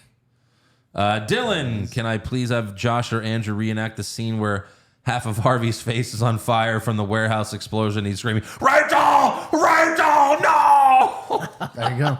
Rachel! I mean, for like 5 years, me and my friends would just be like, Rachel! Like, just randomly scream Rachel. Harpoon finger fuck, not a question. Thanks to this podcast, I ended up going on Amazon and getting this trilogy on 4K. It's so damn good. Also just finished Fleabag. Great show. Yes, I would also recommend Fleabag to everyone. I would say, I bet this movie in 4K probably super beautiful. Yeah, I mean, I had it on Blu-ray. It's not, how much better could it be? 4K? Oh, a little bit 4K? better. Tim, not asking for Andrew to lose his voice with his impressions, but thank you, Andrew, Aaron, and Josh, making me laugh every week with Hogwash. Well, thank you. We appreciate that. I'm Raj. Fun fact, did you know Wayne Manor is actually in England? I live 30 minutes from there. No shit. Oh, wow. That's cool. Take a picture and send it in. Like just the outside, yeah. S. Thorne, fuck, marry, kill, Katie Holmes as Rachel, Maggie Gyllenhaal as Rachel, Anne Hathaway as Selena. I mean, obviously the kill is Maggie Gyllenhaal. Yeah. For sure. And then, I mean, Anne Hathaway was sexier as Catwoman. Katie Holmes is like cute, but she's just like, Yeah, she's not Catwoman. Yeah, you marry Katie Holmes and you fuck Catwoman, right? No, I think I married Catwoman and I fucked Katie Holmes. Either's fine. I think both are correct answers. That's true. Right. Yeah. And all three of us are right about killing Megan Gyllenhaal. Yes. Omar, I remember when Heath Ledger was cast. I was one of the people that was extremely pissed off, but damn was I wrong. I mean, we all were. If Heath or The Dark Knight taught me anything, it's to not judge an actor before the movie comes out. You want to know what's funny? Unless it's Jared Leto playing a superhero. You want to know Yeah, what's or funny the Joker, is I was so convinced when Heath Ledger was cast, I was so convinced he was going to fuck this up, and I was so wrong that when Ben Affleck was cast as Batman and everyone was shitting on it, I was like, guys, we did the same thing with Heath Ledger's Joker. Give it a fucking chance. Yeah. That's how good he was, that he forever was like, no, we got to give everybody a shot. And then your goodwill was ruined on the first Batman. I liked Affleck as Batman. Look, Affleck wasn't the problem. Affleck wasn't the problem. It was how they wrote Batman and was made the him whole universe. They made Batman the Punisher, and that's why Aaron likes that Batman. Yes, I really loved Affleck Batman. It's like when we did Batman, when we watched Batman '89, you were like, maybe that's why I always liked Michael Keaton, because he just kills everyone. He just fucking killed people. Yes, and so did Affleck.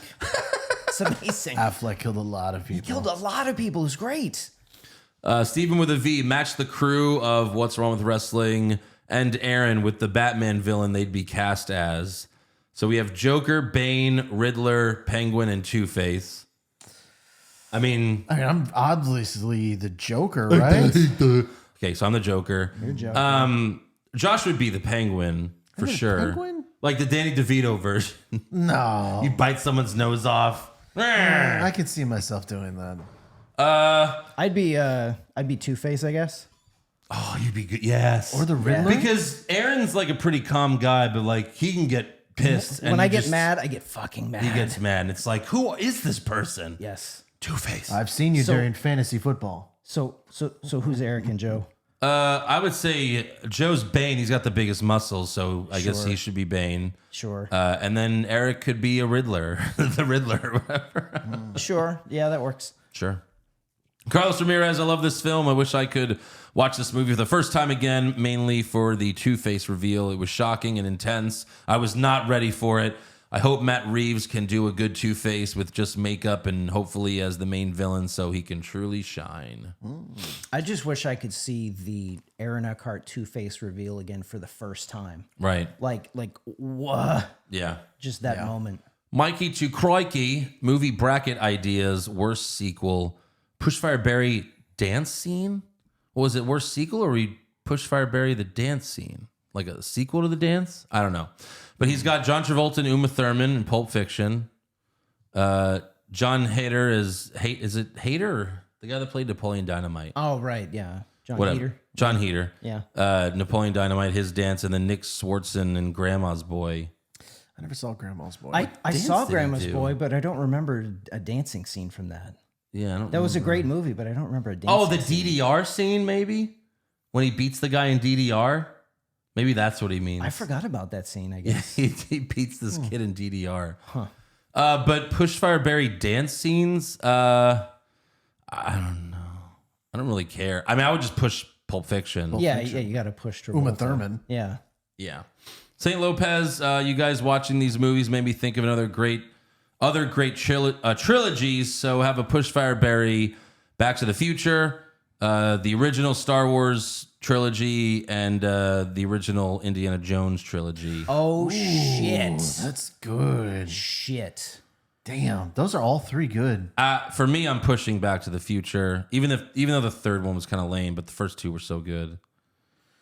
I think I would push Indy. I would bury Star Wars and fire Back to the Future, but begrudgingly.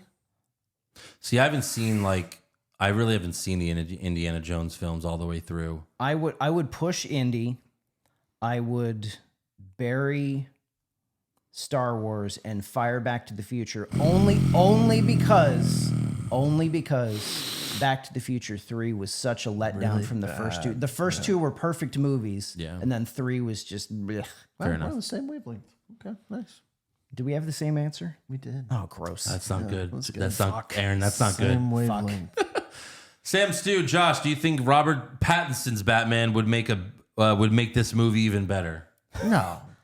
Okay, thank God. Because Christian I was Bale- gonna just choke you. Christian Bale Batman is peak Batman, but Robert Pattinson I think is number 2 for sure.